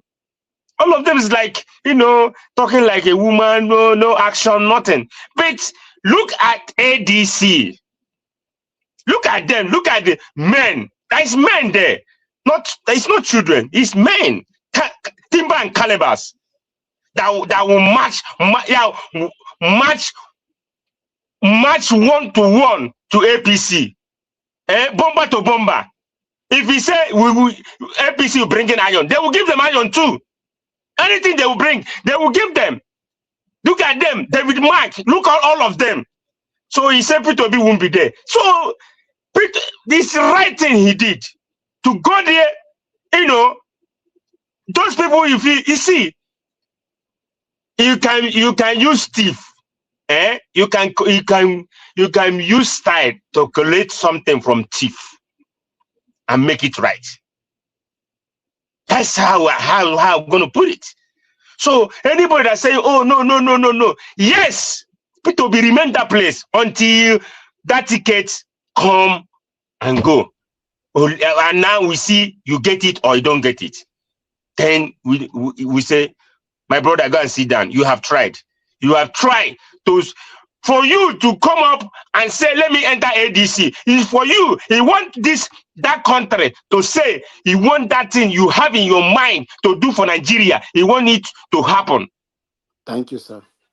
But evil people trying to, manipulating and doing all their stuff the way they are doing it. Thank you, Mr. Chimeze. Thank you, my brother. Thank you so much. Yeah. I give you plus Adumalik on over 5 minutes. So thank you. For no finish, talk still day. I want to enter Rivers State safe. Don't worry, we will come back if we still have time. Prince Collins, please, sir. Speak to us. Yeah, thank you. Thank you, Prince you Collins. see, Go ahead. Thank you. I always try to emphasize the consequence of truncated mandate. It's very important in our election. When you truncate mandate, the consequence is very severe, and the consequence is what we are seeing now in Rivers, in Edo, in so many places, and that consequence has been Lagos for so many years. While Agbado was there since 1999. To the day he left Lagos to become a president in Abuja. It's been one-party system, and that is what he wants to turn Nigeria to be. So it's a pity, and when the consequence of all these things, especially when it comes to erosion of trust, trust has been eroded. That's why you see that so many citizens of Nigeria, they lose faith in the democratic process right now. They don't believe in it. They don't have confidence in it. So people just switch party as if they are changing rappers, because the judiciary has compromised, the system is not properly laid down, the electoral law is almost rubbish. Then the instability that we will have in the country, this is what has led to all this unrest, that we have protests everywhere, we have violence, pockets of violence, serious actions where you see terrorism everywhere. Nigeria has become a den for terrorist gathering and building of manpower for terrorism. So it's a pity that it's even Nigeria that has been a focus in West Africa, where global terrorism has become the order of the day. For me, I think the poor governance is as a result of this truncated election. Because if we have this kind of poor, when an election is being truncated all the time, you have poor governance, like what is happening in Rivers. The person in charge will not be able to concentrate, and that is what is happening to Fubara right now. He can't concentrate because he has already done with the devil. He must finish that table talk. He must adhere to the agreement. That's what it is. You can't. It's a cabal thing. So it's either you are there or not. When you go in, you have to finish it, and it's only God that will save Rivers State. And the Rivers State people have to rise up right now and say, okay, no, we don't want this kind of thing. There should be heavy protest in the street. The street should be closed now. Speaking to Wike to go to his house, because the poor governance is telling on them. So in order for us to address all this issue, there must be the straightening of the institution of electoral or independent, whatever, what you call it, INEC. They must make sure they visit INEC. And if INEC is not revisited before 2027, we're going to have the same dream and electoral mandate being truncated again, and it's going to keep repeating itself. You can see the kind of the way people are switching from one party to the other, because there's no transparency. There's no transparency to ensure voting result is clearly shown, so that people can actually get what they want, because the thing has been taken away from them. So accountability right now is a difficult thing. They can't, nobody's, because if people you put there, they are not the people you are supposed to put there. They must satisfy those that are brought them in, and that is why Fubara is having this problem. So Nigeria this time around must work.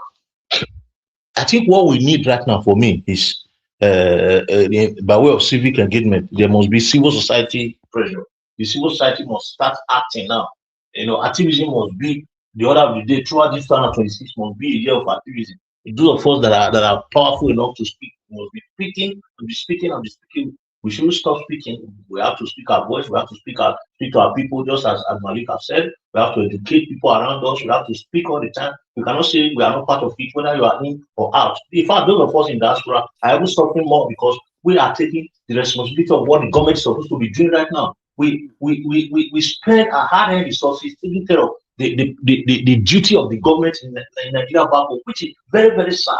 Which is very, very sad. Those of us in diaspora will spend millions every month to take care of the mess that is caused by this evil government.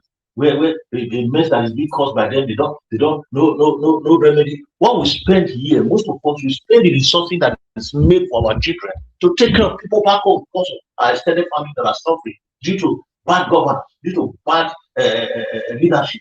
So we must even speak more. Those in diaspora are supposed to speak more to our people, because when you take care of somebody, when you are a breadwinner, you must let him know why he should take certain steps to make sure that things are changing. In terms of health, we spend more for our family to make sure that they are healthy. In terms of feeding, we spend more to our family to make sure that they are fed. In terms of light, we spend more to make sure that they have light in their community. In terms of road, we spend more on transportation to make sure that they are all of everything. So in our 1 second, bro, in our own duty, we have to make sure that we are speaking to them to make sure that change comes, because we in diaspora we suffer it most. Our hard resources that is made for investment is what we spend back home for them to clean the mess of this useless government. Thank you very much. Thank you, Mr. Collins. Thank you, sir. Even if we leave the 1 minute, there is a lot for you to say. Just stay behind. Maybe Niger Watch will give us extra 30 minutes to discuss as panelists. Let me just give my own quickly. Yeah, I just want to remind my people, to let my people in Rivers State to understand that if you look at the statistics from 2023 to 24, even to date, Rivers State remained one of the highest unemployed state, where citizens are looking and struggling for job. Over 13 point something percent are unemployed in the state. Now, when you compare that to the resources coming into Rivers State, then you will ask, why would Rivers State be one of the highest unemployed? So it's really sad. That is to tell you, why am I coming with this? Throughout the 8 years of Nyesom Wike, he did not do anything regarding employment for Rivers people. He did not do anything to encourage Rivers people. The highest thing you will say is few people who work as laborers for Julius Berger, his company is using in... Listen, one close now, Abi. No, we they talk now. You just they come. After now, we wanted to beg you for 30 minutes of panelist discussion. Okay. All right. Oh, yeah, no, wala. Okay, thank you, sir. So, if you look at it, you will be asking yourself, why would Rivers State be among the highest unemployed people? Outside Lagos with internally generated revenue, which is the highest, Rivers State, according to what Fubara is declared for us, Wike declare about 9 billion to 10 billion. Fubara is declaring about 26 billion. So, if you look at what we are having, that internally generated revenue alone, not to talk about the federal allocation coming for the oil, and you ask yourself, with the resources Rivers State have, why would Rivers State be one of the highest unemployed state? That the people are struggling, looking for job, looking for what to eat, begging. That is to tell you that the whole of that 8 years of Nyesom Wike, aside Julius Berger, there was nothing else to do the road construction. Nothing else do his bridging, his business. How many people will be employed by Julius Berger to do road construction? But for him to create job, build factory, even the plantation that was there, the farm that will generate over 10,000 jobs for Rivers here, he shut it down because of his anger with Amiechi. You come to education. The primary school, Amiechi came to establish a new one, and Wike, as the chief of staff, was the one in charge of the building of those schools. Wike abandoned it. He couldn't renovate them.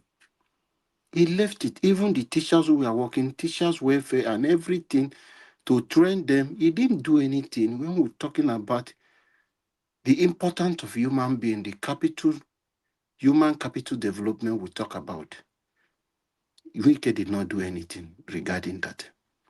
But today you can see him talking about 10,000 jobs. 10,000 jobs you want to leave office, and they use it to deceive Nigeria, River State, to do campaign for Fubara.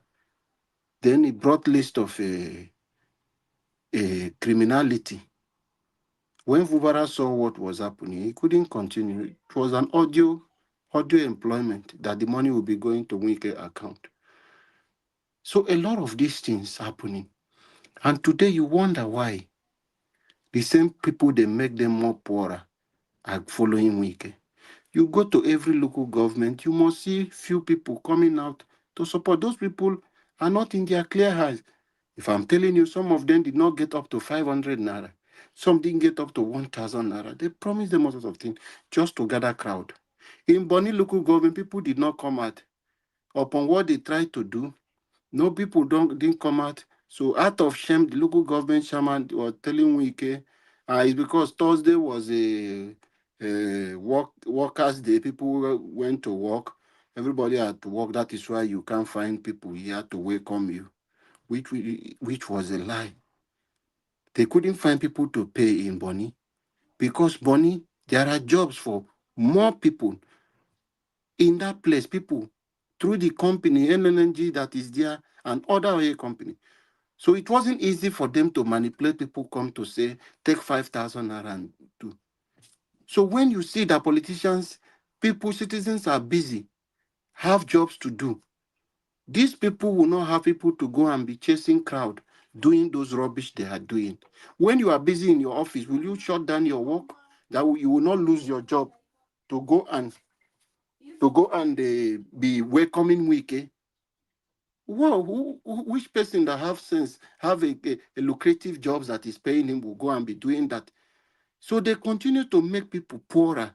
They don't want to create job for people so that they will use that opportunity. Whenever they come with just 2,000 naira, crowd will come out to join them. Not that the crowd who are coming there to protest, who are coming there to follow and do those nonsense they are doing, saying Wike, now you be Oga. Not that they know what they are doing. They don't even, if you ask them question, they don't know why they are outside there. So we want a system that will work, which I will fall back to the reason why Peter Obi is important and it's not something anybody should negotiate about. It's the option for Nigeria, for us to have that starting point. The way Mandela, Lee Kuan Yew, and a lot of people became a starting point to set the right direction for their country. That is why we encourage you, get involved. Support Peter Obi. It's not just supporting. During that election, let us get ready to defend our vote. Follow your vote to the end. See it as your future. See it as the future of your children. We have to nurture and manage it. Hold it dear to yourself. It's something special for us. Because 2027, if we mix it, Nigeria will become like Lagos. Even if Tinubu is dead, his Kaba will continue to rule Nigeria. That is a system we want to set. And my brothers and sisters, we have to say no to this. Let us unite together. Peter Obi is calling for unity. Without us uniting together, there is nothing we can do. We need that unity for us to take back our country. Thank you, Nigerians, as we look forward for this. Please, I want to ask a question. Yeah, how much do a judge get in Nigeria? The judge, a senior advocate, all these people, how much do they get? Senior advocate is different. Senior advocate, they are private practitioners. So when you talk about judge, we can. Okay, what of judge in Nigeria? The judges is their salary put together are not up to 450,000. It's not up to. Yeah, it's not up to 450,000. Yeah. No, it's more than that. No, go and check now. Check. Go and fact Jonathan check. Here. No, it's not up to 500,000. It's not up to 500,000. It's not. Is it basic? Is it everything? The base salary is about 500,000. Basic salary of a judge? Yeah, magistrate. A magistrate now in Nigeria. Yeah. A lecturer is more than 500,000. Okay, if that's the case, you know why I ask this question. If that's the case, if a judge is being paid 500,000, why are you not go do why you a judge won't do the right thing? Leave this bribe you're taking, and every day your people are every year, every 4 years your people are keep suffering. 8 years you keep suffering your people. Come on, Okay, you know that's why I ask this. let me tell you why they won't stop what they are doing. That money, that 500,000 they are looking at, is just not, it's a peanut. The 500,000 in the present days of Nigeria, 500,000 can Okay, let them increase it. Then let them increase it. So to 1 million. They will increase it because of political If crime. P2B come up, P2B need to do it as quick as possible, because if this the avenue the judge is taking bribe in any time, any day. So government should do something and make the salary up to 1 million plus.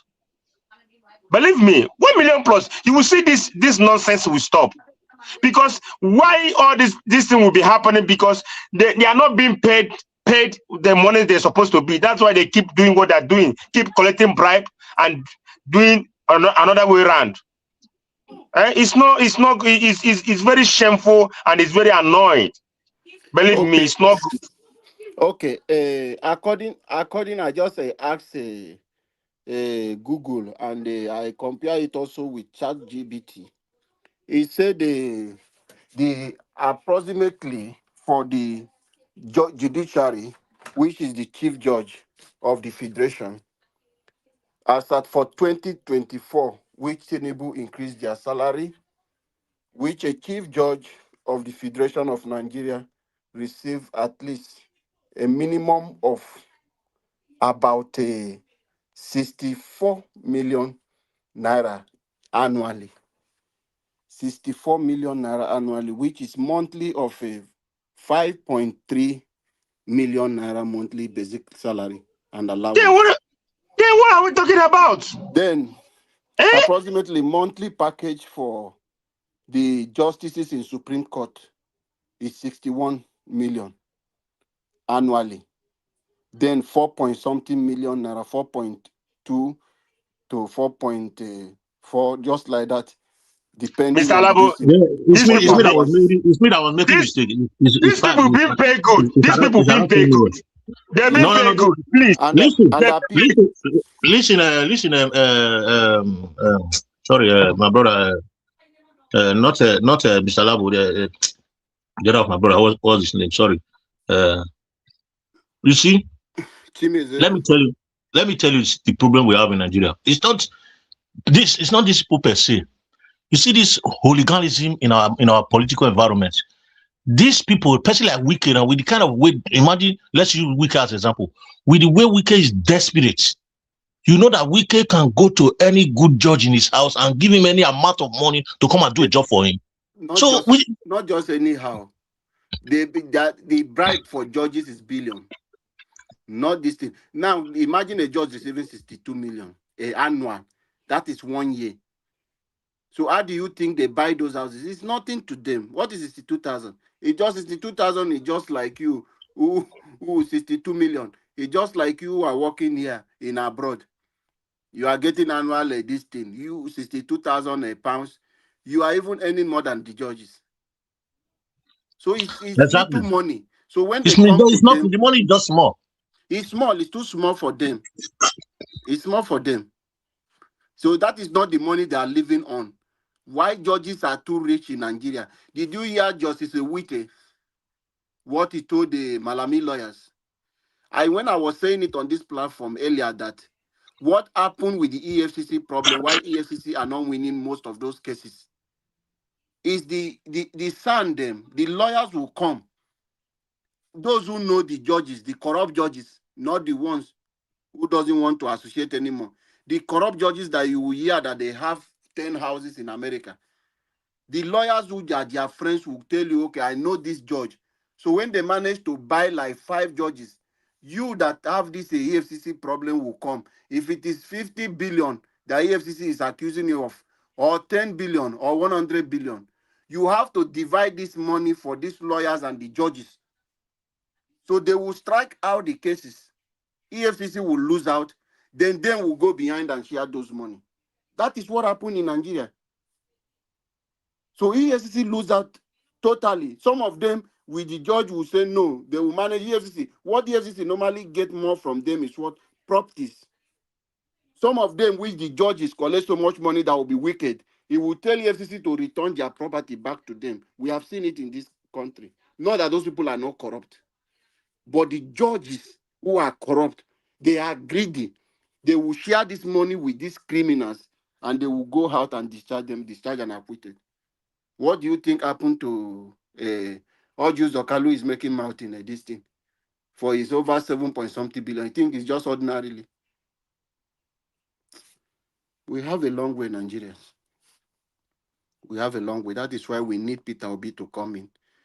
Because we need a right leader who will come and set this standard that everybody will begin to do things in the right way.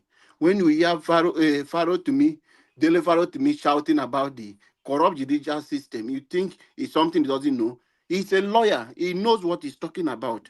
Wait. Let me throw this in. You know, I continue to wonder when we still, you know, I know it's fair. It's fair enough for us to campaign for somebody that is, you know, obviously having a very good record, a clean record, consistently for more than 12 to 15 years now. There's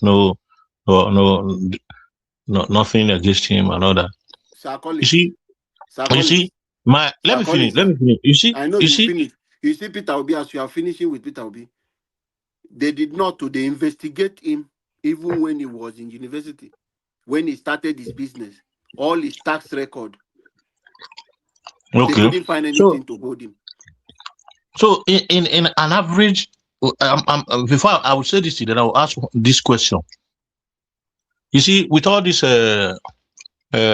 cleanness and everything, it's wise for us to do, you know, to support this kind of person, especially those of us that have, you know, enjoyed the dividends of democracy outside Nigeria. We know that democracy really works when it is properly, you know, followed and organized.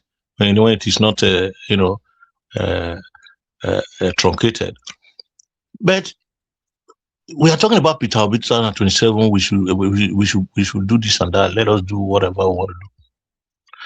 What about the process that brings in people? How are we going to checkmate that to make sure that we are not where we are? Because that's the problem I have. Because the election is already being rigged by people coming from one party to the other. This mass defection by way of mass deportation from home to foreign house is a systematic rigging already. So I see no reason, or I can't see any clear reason, because Nigerians are ready to vote. They are ready to vote for Peter Obi just the way they did before. First, protecting the vote is an issue. Secondly, once the mandate is truncated, it will just go like that. So how can people continue to link in that aspect? And nobody's talking about this. Prince Collins, we are talking about it now. Prince Collins, you can see me talking here. We said, like I'm telling you now, on the obedient movement, at least each of the polling units in Nigeria, obedient, have secured not less than 4 polling agents that you are sure they are not going to compromise. They will stand there to say we are agents standing. But we know INEC will not accept 4 people, but those one will be on standby to monitor if those people will still betray. You understand? As a backup. But on that process is where we are talking about the unity of the people. Because those 4 people cannot do the whole work. But with the people who came out to vote and you stand by, no matter the Agboro who want to come, they cannot chop every one of you. They cannot. It's not possible. No changes that does not come with sacrifice in No, South Africa. Many. the problem, Mr. Labo, thank you very much. The problem is this, most of the ringing is not done at the grassroots level. It is done at the middle before it gets Prince to Collins, the final stage. let me tell you now, I've explained it here. We will have a situation room now. In 2023, there was no situation room where anybody is sending result to. This one, everything happening in the polling unit is reflecting in the situation room. So even if INEC failed to transmit that, With the one will have annex situation room. no annex situation room. Obedient will have their own situation room. Obedient will have their own. Even outside, if ADC said they want to have their own, but we as Obedient, the situation room for Obedient, with specialists that will be there. Every agent will go with electronics that immediately this thing, you send this straight, just like INEC is using their own IRF. That is the system in place for Obedient. So everybody will transmit from the polling unit straight to the Obedient IRF, where you will be in the situation room.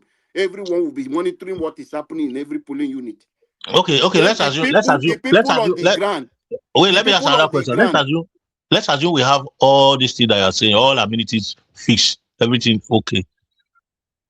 And yes, like a dual election, for instance, the before they could finish counting, they've already announced the winner. If that kind of thing happen, what do you think the Obedience will do from there? That is my problem. No, it did not happen like that. It will not happen now. Prince Collins, every result that you want to announce, we are following it from the polling unit to ward level. Because how did he move? He moved from polling unit to the ward level collection center. From ward level collection center to the local government collection center. So from the local government collection center, so every of the result will be declared from the polling unit first. You must declare the winner from the polling unit. So your voice as the rep member who is there, you understand? You will declare to say Labour won this polling unit. It's recorded, documented. You are not taking any result. So you are there to declare ADC win, ANPP win, TTRC win. So this one won this polling unit before we are even escorting that. So you are on video. You are on live. So you're making those declarations before. It's not a situation you will say you did not come with result sheet. That is where we are talking about the unity. Because just those 4 people, as I give an example, cannot pull this thing alone. But when we have that unity. But Mr. Alabo, yes, sir. What you are saying now happened in 2023, but all was invalid. I remember where people were counting who won. Exactly. You can't thank you. You are right. I agree with you. Need 4. They counted it like that. So yes, all these things were manipulated later on. You understand? No, yes, it was manipulated. Let me tell you how it happened now. People, after they finished from that polling unit, nobody followed the result again. That is where but at least, no, hold on. You just said, how do you want them to follow it? They should enter inside their bag to the office. No. You are following it to the collection center. Everybody will join. Listen, that is the people follow to where? I don't understand. Follow to where? Mr. Alabo, remember there was video to this. Lot of videos that were invalid. The court did not want to see those videos. Many polling units were being counted on video, and the video was circulated.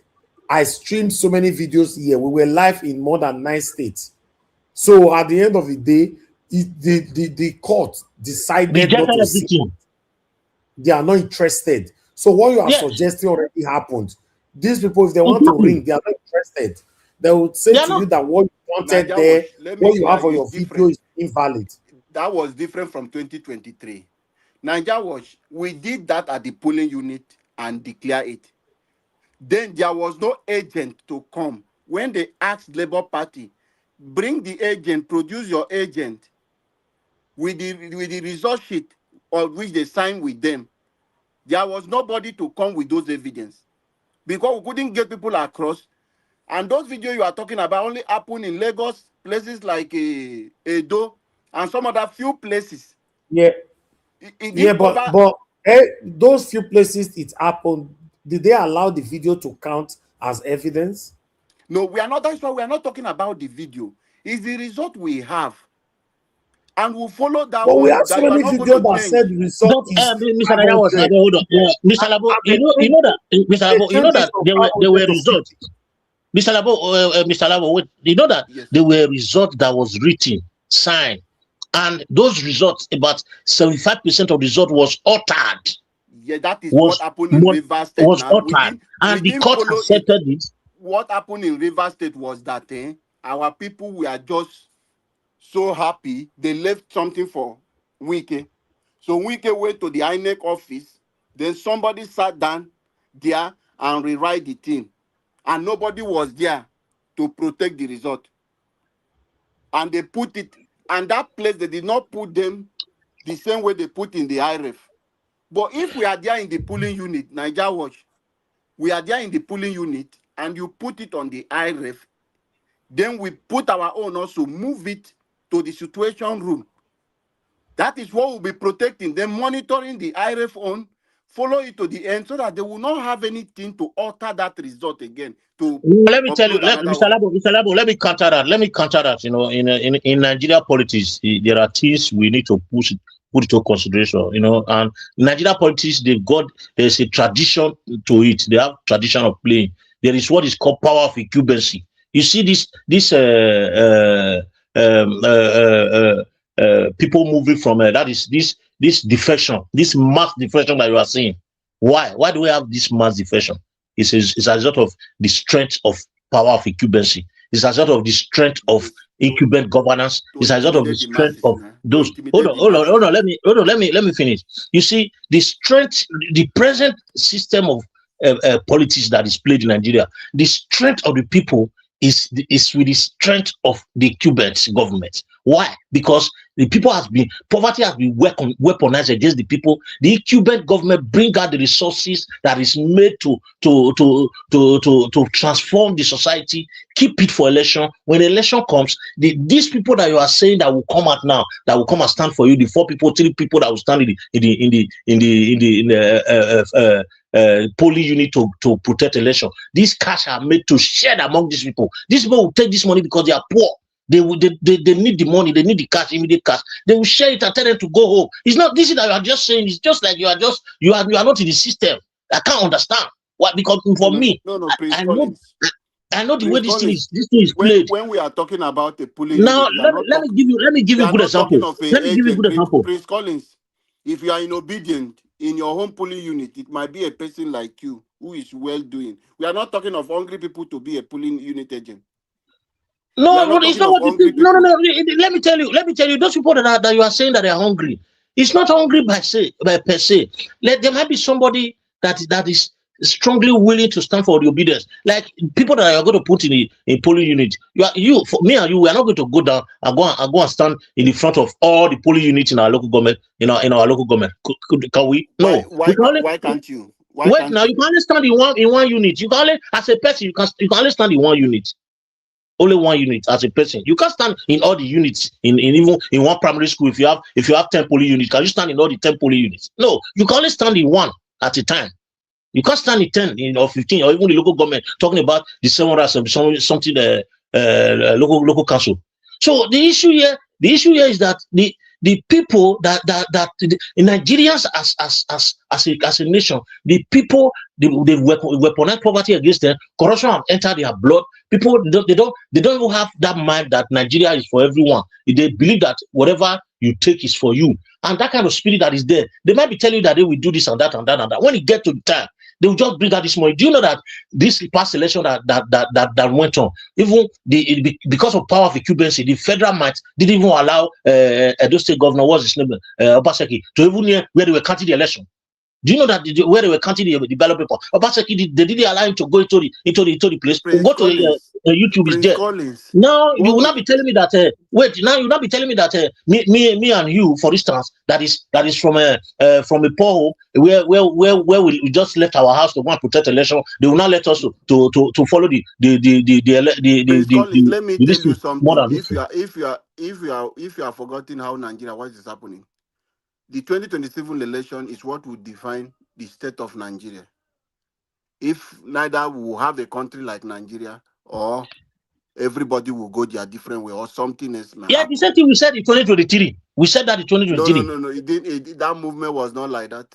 But this one now, the thing that is playing out, what is there, the interest of the and the genocide, something with Christian and everything, wasn't there in place. You So see, this time what I around, want for I am me, not if you depending ask on me, that too.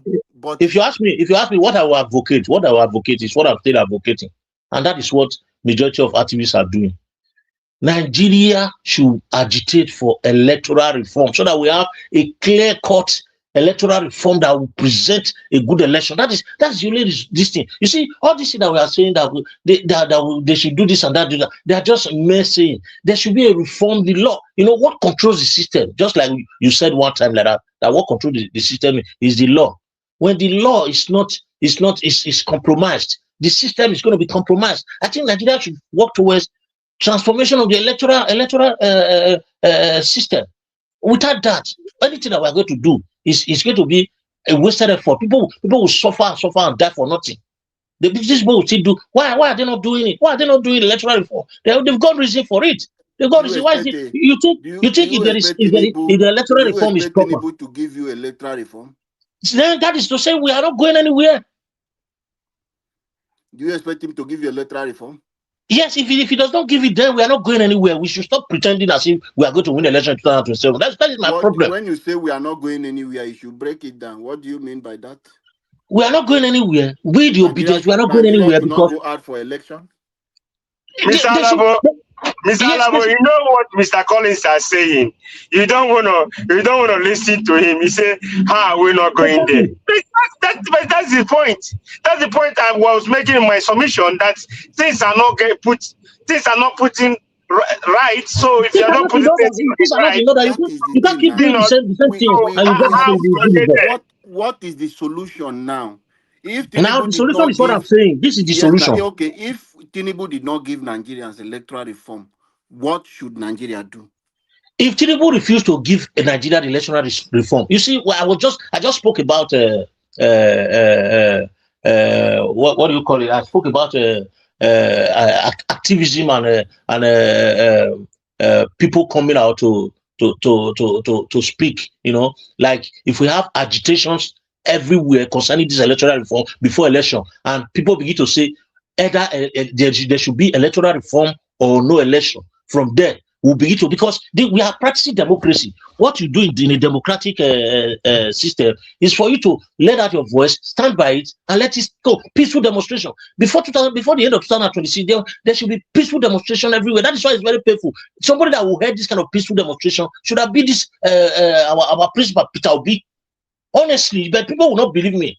He should hold that kind of position that there should be no election until electoral reform is done. You will see that before the end of 2026, they will face this thing. They will face it because we are in democracy. He has not done that too. They say he's planning to topple the government of Tinubu. No, they would. No, listen. If you let me tell you one thing. You see, Nigeria as a system right now, it's either you are there. If you want to bring about true change, it's either you are there sincerely or you are not there at all. If you want to bring about real change. Now look at what people like. I know that they are not perfect. Look at what persons like VDM and few others are doing right now. What are they doing? They try to correct certain things in their own capacity. If we look at a show what Showore is doing, try to correct certain things in his own capacity. Even if the people are saying he's an activist and he's a politician, but what he's doing is clear to people that he's doing the right thing. If we have a couple of people like this, multiple people like this everywhere, there will be a pressure on the government. You see, somebody went to his local government in is it not Zamfara State? They beat him mercilessly. A legislator went to local government to start campaign. They beat him mercilessly. We should educate our people to do all this kind of thing. When they come back home, the legislator, people that are supposed to represent us in our various legislative arm of government that are not doing the right thing, when they come back home, they should teach their good lesson. They should send them back to where they're coming from. They should let them know what we should start educating the people, and those that are supporting electoral reform, we should back them up instead of wasting our resources to do election. At the end of the day, we start crying and put our hand in our jaw again. I don't know whether you understand what I'm saying. Peter Obi is going to come out from any party, he will win, but he will get there. They will give it to him. Because they know that if they give it to him, their own is finished. This a nation that is being handled by a cabal, a strong cabal for that reason. Especially like Agbado, look at what he's doing, transforming the nation to a one-party system. Then how can you handle that kind of person when it comes to election? Then you are not telling me that people should go and stay in their phone booths and protect their vote. To where? A place where a governor cannot even get to where they are counting the last result. You are asking a common man to go and If put the his life governor at is stake. unable to get there, it's because the people we are not with the governor. It's the same people thing. are with the governor. Okay, if me and you stand, who is not going to be with us? Who is going to, if somebody not be with governor, now me and you don't go stand with Now, for them. Prince Collins, let me tell you something. Now, Peter Obi has already told us nobody is going to rig this election. We are not going to court. It's going to end at the polling unit. You think it's just a mere saying? No. It's not a mere saying. So it's not. See, let me tell you, anybody that wants to try during that period. Wait. Let me tell you. The same thing he told us when after 2023 election. Everybody saw what happened, that the mandate has been taken away from us. People wanted to go into the street. He said they should hold on. I want to use the judiciary. Because he believed in the judiciary. Now that is what he said. It was judiciary for 3 times that brought him back as a governor. So my brother, I believe he didn't know that it wasn't the same judiciary he used to know then in 2003, 2006. So it wasn't the same judiciary he knows. So that is what happened. But now he has understand and know that the judiciary will have his executive judiciary. We don't have an institution anymore. So he has let us know that anyone that will try to rig election, they will be the one. They will not exist. They will be the one that will be rigged out. How? Yeah. You don't ask me how. When that No, time you need to comes, tell me how. you I as don't, a because I don't Nigerian, understand, because what I'm you as a seeing. Nigerian will stand there to watch somebody who wants to go and rig your future, and you will stand and be watching. It's not, you don't know what post-election. The Nigeria system we have today is fragile than ever before. So even Tinubu knows. That is why he's looking for governor to protect himself. But the governor will look for their own survivor. They will not even remember to call. When the time will ripe, Prince Collins, mark what I'm telling you. When the time will ripe in Nigeria, even the governor will be afraid to mention Tinubu. If Tinubu at all will be on the ballot, governors will be afraid to mention Tinubu in their campaign. They will be scared because they want to save themselves with the people. Just relax. If you have people, build your voting block. Continue to encourage them for the new Nigeria. When that time come, we will take back our country. Anyway, Mr. Labo, I love your courage. I appreciate your courage anyway. I love it. I appreciate your courage, your consistency, and this confidence you have in Nigeria. But honestly, let me tell you from the bottom of my heart, it will work. It will work. This system is babadash. It will work. You know, what you are saying now, you are telling people to prepare yourself for suicide. Phil Collins, Mr. Collins, let me tell you one thing, Mr. Collins. Is it not the same thing we did 2023? Is it not the same thing? 21, 22, 23. Is it not the same thing? He keep repeating himself. All this election. See, all this little election they did after 2023. How come outcome of it? Did you see what play out? Okay, the court they actually went. Did anything come out? No. Nothing. Obama still stand there till another 4 years. So they will come up on board again. I beg. Yeah, wasting the resources, wasting everything. All these resources that they are wasting, if they gather it and use to fight for electoral reform and educate the people, just as Mr.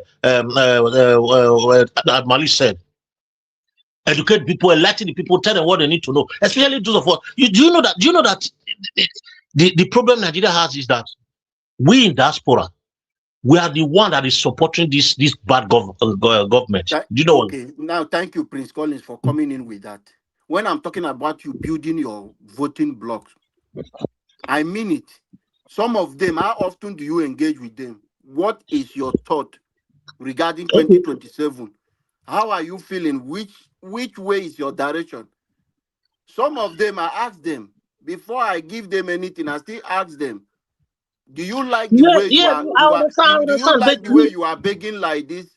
What is your plan for your future? no, the question you are supposed to ask them, this thing that you are saying, Mr. Labo, we have asked all this question before, 2022, 21. The question you are supposed to ask them now and ask yourself is that, are they hopeful or they are hopeless or are they helpless? That is what you are they what confidence do they have to actually come out? What defense do they have? Who What is going to happened to protect them? Who now, is going Prince to protect Collins? them? Will Yes, you? Prince Collins. What happened to a helpless man? What do you do? No, you don't understand what I'm saying. You don't understand what I'm saying. If you are saying that, okay, because you are sending you are supporting certain people back home. Now you are asking them, oh, do you love the system that you are try to educate them, do this and that.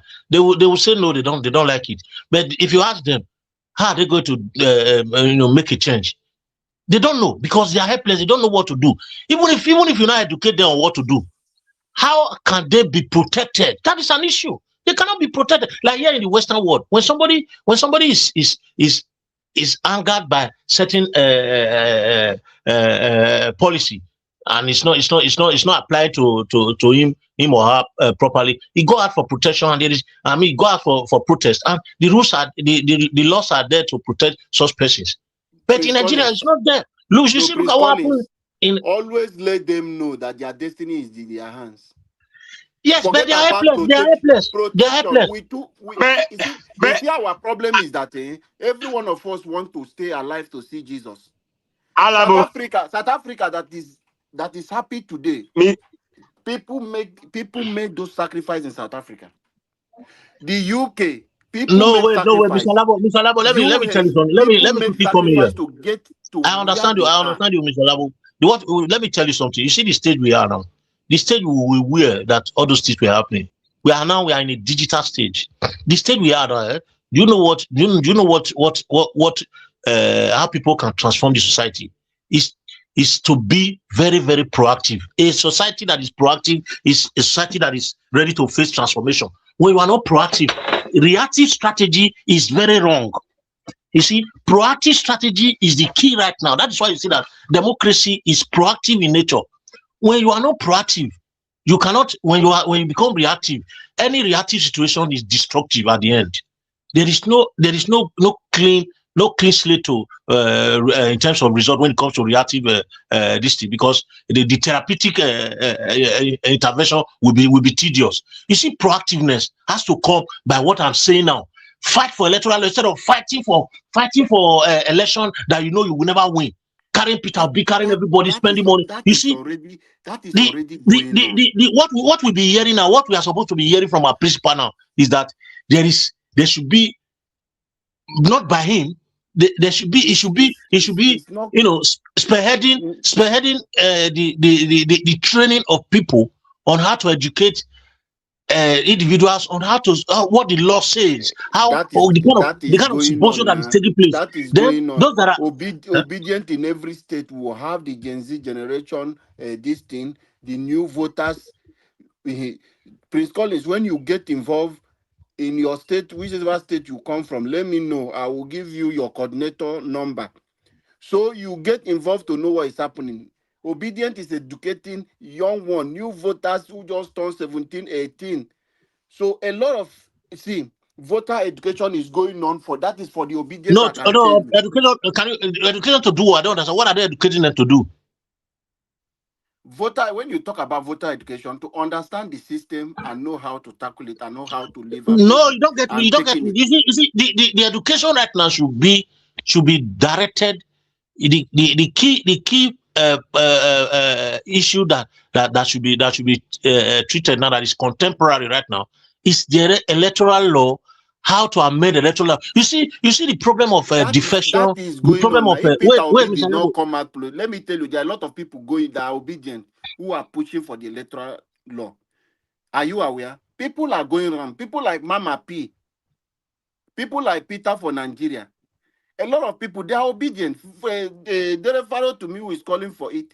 They are all obedient. They are That put is yes. Now, okay. Now, let but me tell you. the You see Nigerian that. system is designed. Wait now, In a way. Mr. Labo.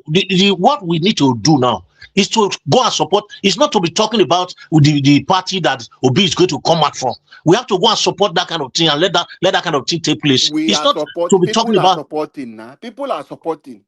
Is it today I start this electoral reform, this thing? I don't start them for long. Now, let me tell you how this system, what one thing you need to understand. Not everyone that will join you to that. During election, I want you to understand how the voting come. Voting comes from people who just like you. It might be from APC, they will decide to vote for you. But when you say everybody come out obedient are in APC, obedient are in PDP, they will not want to come out to join you to go and do those movements.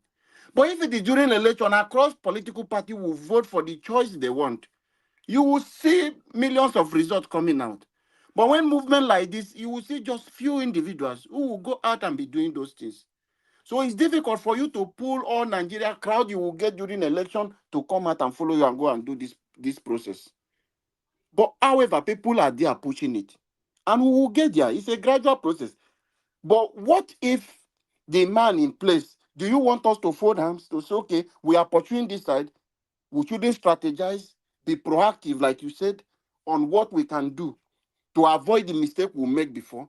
So you are planning this side, you are planning the other side. What if this one fails? So that option should be there to balance. That is what we are moving with. And it's very important for everyone to understand that. That is why we're talking about the unity. Let us unite. It is only unity we can do it. Well, I just hope that things, work out differently this time around. But See, Mr. Collins, there is one thing Nigeria will not stop doing. Let me come this way. There's one thing Nigeria will not stop doing. The masses, when it comes for election, they will still keep taking money from the politicians. Exactly. Because whereby that if something good happened to a country, Nigeria will protest. If something good happens somewhere in a country, that we take this person out because of the way he doing their masses, they want protest to support the evil one. Yes, you see Venezuela. So Nigeria like what Turumbu is doing them. When you look at all of this, he said, do Nigeria really want to see Nigeria working? Because you have to look at this area. Okay. That's the question. That's the main question that you just asked. That's the question. Does Nigeria want this system to work? The answer is no. Venezuela is happy that they approach the main man that's hitting them, doing them all manner of things. They are happy, celebrating. Your country, Nigeria, blue placard. How do we get here? Blue placard. What you not concerned? Right. Oh, and your country is not good in anything. Your country are not good in anything. You say you complain about hunger. You complain about so many things. Insecurity. Name them. It's a lot, and you have audacity to come and they will video you. The camera, the TV station will assemble themselves in front of TV station and say, "Oh, Trump, stop this! It's not this." Come on, man! This is arrant nonsense. Nigeria are not yet ready. Let them go sit down. You see, my brother. You see the problem. You see the problem around Nigeria. You see this idea of God will do it.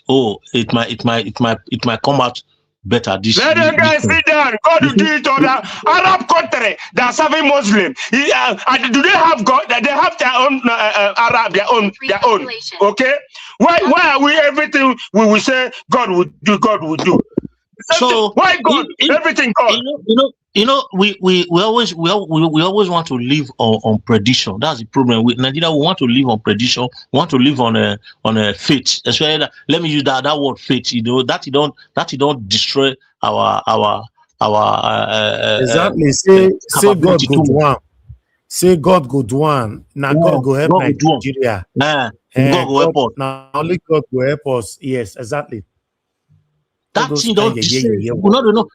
Now that thing they carry us. They see they carry us to do say maybe this time changes go come now when we say maybe this. Some people now for their mind now they'll say okay because America don't throw one bomb for one corner then now maybe if the election they come the corner America will come carry our president the way carry a Venezuela president. So some people the reason all those kind of negative reasoning where at the end of the day you can't lead them to frustration. Waiting they'll face they'll leave on. Some people will church now they'll pray they'll kneel down.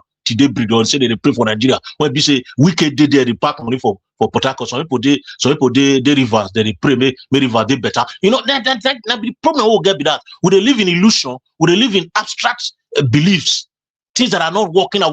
We don't know how to pragmatically carry out actions and make sure that everything come out with evidence-based results. We can't face that kind of thing.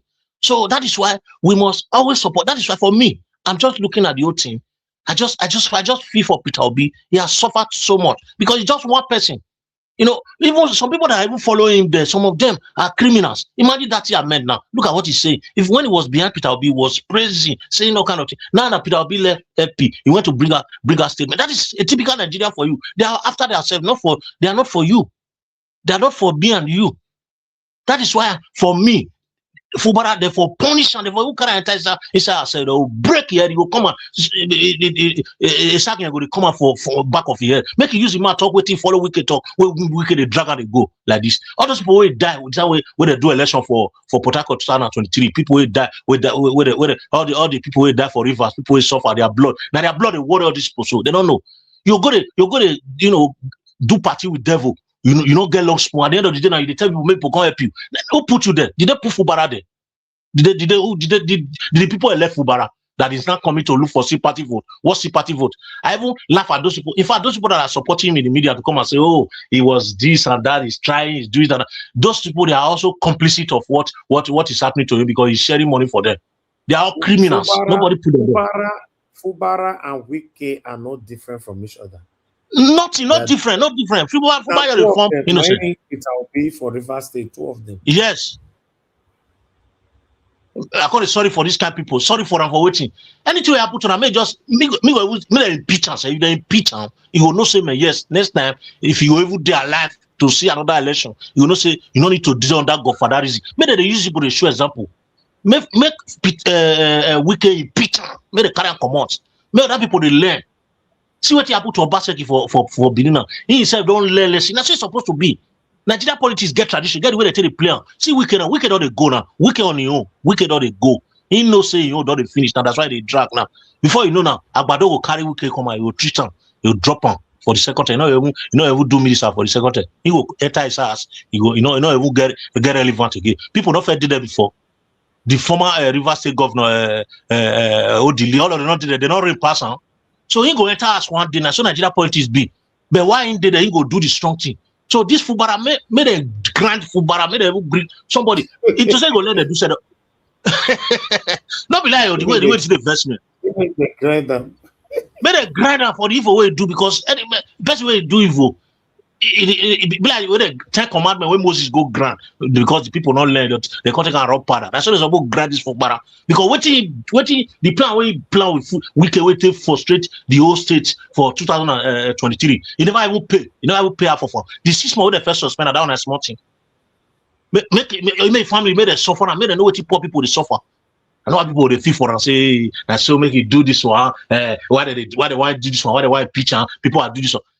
Una did whether they talk whether they agree for the thing. When you talk say you go give half of the state resources to Wike if they put on una did here, then una can't defend nonsense here now. If you not evil then if you not the cabal of devil, you know they know what they do for them. Bini say oh Nigeria I am in our war. What did that thing mean say evil gathering where you know the how they tell the meeting. You know if you can talk put now. Make it confess. If he confess, then Port Harcourt people will support him. May need now for State House for front. May he confess. Waiting and Wicked talk before where they drag out they go like this. I don't wait now more you want a quick one. He don't borrow cloth from Wicked way type for a wish. May give that cloth to Wicked.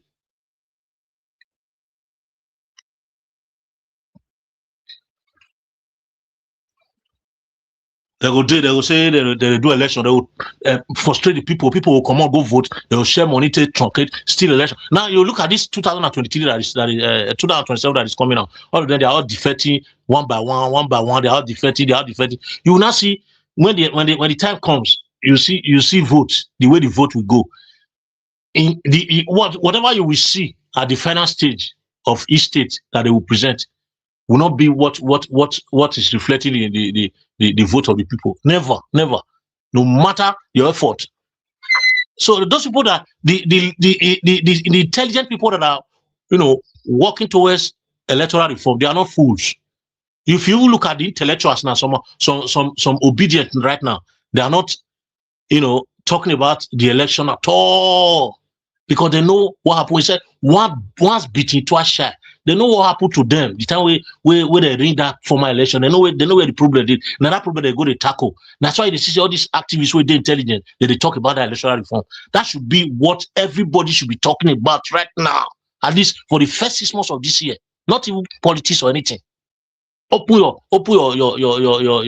broadcast and start talking about electoral reform. Start insulting anybody that Please, 1 minute, sir. Let's round up. 1 minute. Thank you, sir. It's okay. Thank you very much. I appreciate you, Mr. Davis. I'm okay. Okay.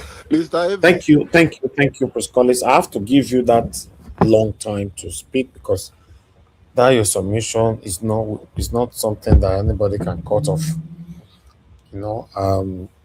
Thank you very much. It's a very important thing to speak into us like this so that many of us Nigerians can know our left and right.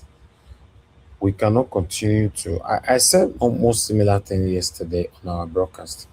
Cannot continue to be saying now only God go help Nigeria. Whereas not be only God they help UK, not be they help America, not they help all the developed countries, not be they help Dubai. I've been to Dubai and I've seen how they are living there. They are not waiting for God to help them. But because the way we grow up, these things have become part of our tongue, where the common words are, after all our conversation, we end it by saying, now only God go help Nigeria. We are good in ending our conversation by God forbid. We are good in ending our conversation by God's grace. All of us, including myself, I'm saying, and that's why I'm using the word we. We are good in saying, I rebuke, I cast, I dis. Listen, religionism have captured us to the extent that we are not even sure of our identity anymore. We were bestowed in a way that and constructed, or rather reconstructed in a way, in a certain direction, that you must do things this way for God to be with you, or God will be against you. This is how we were designed in Nigeria. That's why you see when, for example, you do not do things in a certain way to how your pastor, for example, your religious leaders want you to do it. God forbid something just happen tomorrow, they will say, now because say you not doing well, I make camp not work like that. Please, somebody hand over this thing. I need to pick this call quickly. All right, thank you, Mr. Elvis. Yeah, one thing is that for sure, I want us to just believe. I think we'll have somebody who is just in now. Do you want to speak?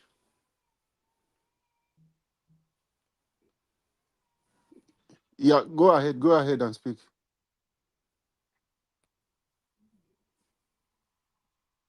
Okay, you on your camera and I talk now. Okay. Who is that? Someone just join us. Yeah, speak to us, sir. No, it's Chimeze now. If he's not talking, okay. I'll put him on the backstage. Because that means not the one there. Let him be on the backstage if he's not ready to speak. Somebody they call you quiet there. Mr. Let Naija him be on the Watch, back stage, please. do you know that some people are doing fasting?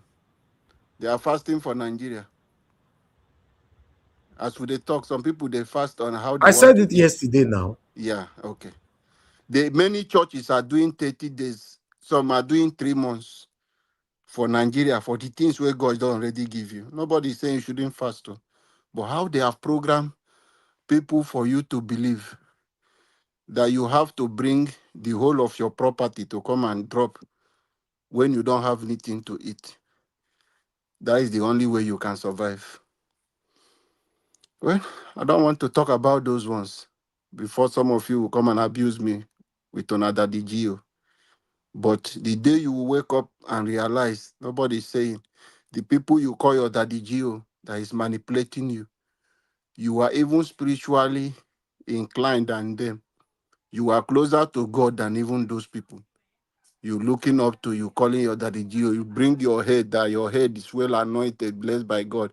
They give them to touch hand, use the mouth where they take the lick plate. Mouth where they take the lick plate and hand when they use they do. Where small girls, they slap them for head. They smart, they record them home, baby. You might not understand. Most of us, we know them. So the day you wake up and realize that your personal relationship with God is much more than the one you depend on, the one you call the God of so Daddy Gio, God of so Daddy Gio. We must wake up from this sleep to save our country. Religious is part of our problem. What is causing problem today in the north is religion. In the south, what is causing problem? Go to every poll. Houses, the poorest place, you will see one church here, the next one here. Some does not even have roof. Some no door. But they are using it. You will see a prophet there. You will see Jeep will drive to go there. To give them money, seek for help. The help that you can do it with yourself and your God. So you believe that your help is in that place. And sometimes when God do that miracle for you, decide to answer your prayer, we return the glory to those that did you. You put the application for somewhere waiting for job, and you got that job given to you because you went to church the next a day before, and one told you that your phone will ring, 1 million will enter your account. Okay. They will Thank call you, you Mr. for work. Alabo. To be honest, like what I was saying just now before I round up, we cannot continue to do things in one certain way and hoping to get the result that we wish to get. 2027 is already round the corner. If we want a better Nigeria, we must be serious, we must speak in one voice, we must be united, and we must put in the collective effort to make sure we achieve it, not by God's grace. There is God. I believe so much in God. I pray every day, but I'm not stupid. The same way I pray every day, I work hard every day. Amongst my peers, I believe I'm the most hardworking person. I work so hard all my life. I can't sit down and be saying by God's grace. As many people were crossing into the 2026, their pastor have bestowed fake things in their head that as you are crossing over this year, you will build a house. They will say, amen, amen, amen. This year, you will buy your own car. Amen, amen. This year, okay, I saw a prayer point today at today note that a pastor saying this year a white man from America or UK will bless you. No, he didn't say white man, say a stranger from UK or America will bless you. Everybody will say amen. So the person who want to come bless you now need to go wait till he work hard, put he will come your give you for where you sit down, put the say amen there. Right? You see how religion have destroyed us. That's why you see during the time of election, the thing that our politicians are using to affect us is religionism traditionalism, ethnicism, tribalism. Then before they now put all the remaining thing, Maggi and salt, come put them for inside. It's crazy. So my people, I'm doing my part, and I'm very grateful that I have a consecrated panelists, commenters, callers, listener that are doing the same thing with me. Then we are good to go. Let's do our part. If we get the result, glory be to God. If we did not get it, you don't have anything to feel guilty about, because you put in the proper efforts. Proper effort. You put it in there. That's how. For me, that's even where blessings comes from. Blessing comes from the things that you do like nobody is watching. Things you do with passion. That's where blessing comes from. That's dignity. Niger Watch, he said, I will bless the works of your hands. Exactly. You know, that's where blessing comes from. Not the things you do. When people, they call and say, somebody's watching me, might quickly go and start cleaning. When they come on, hypocrisy. They clean, you don't throw it away. No. Hypocrisy, yes. Your real blessing comes in. You see, for church, people where they squeeze their money for hand, no man anybody see them. Go diligently drop inside offering. Now God they bless part than the people who carry bundle, go altar, go dance around with her first. Make the whole world see fit intimidated with the whole bundle of money first before you don't drop it. That one, God go fair punish you first. Because you have planted a lot of pressure in the heart of so many people inside that church before you drop that offering. My people, what do I know? We've come to the end of the broadcast. God bless you now. Let me round up. Yes, I need to go now. You go see Wike go for altar, they abuse people. Exactly. The same altar, it will still go. I beg.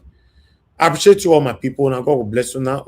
We'll continue again tomorrow from where we stop. Thank you so much for your time with us today. Mr. Alabo, God bless you for handling the platform. I'm very, very grateful. Thank you, Press Collins, for putting your voice today. Abdul Malik, thank you. Mr. Jonathan, Madam Patricia, give us a mandate, and many others that joined us today. Thank you. Every one of you that called into the show, Black Panther, many others, thank you very much. God bless you all.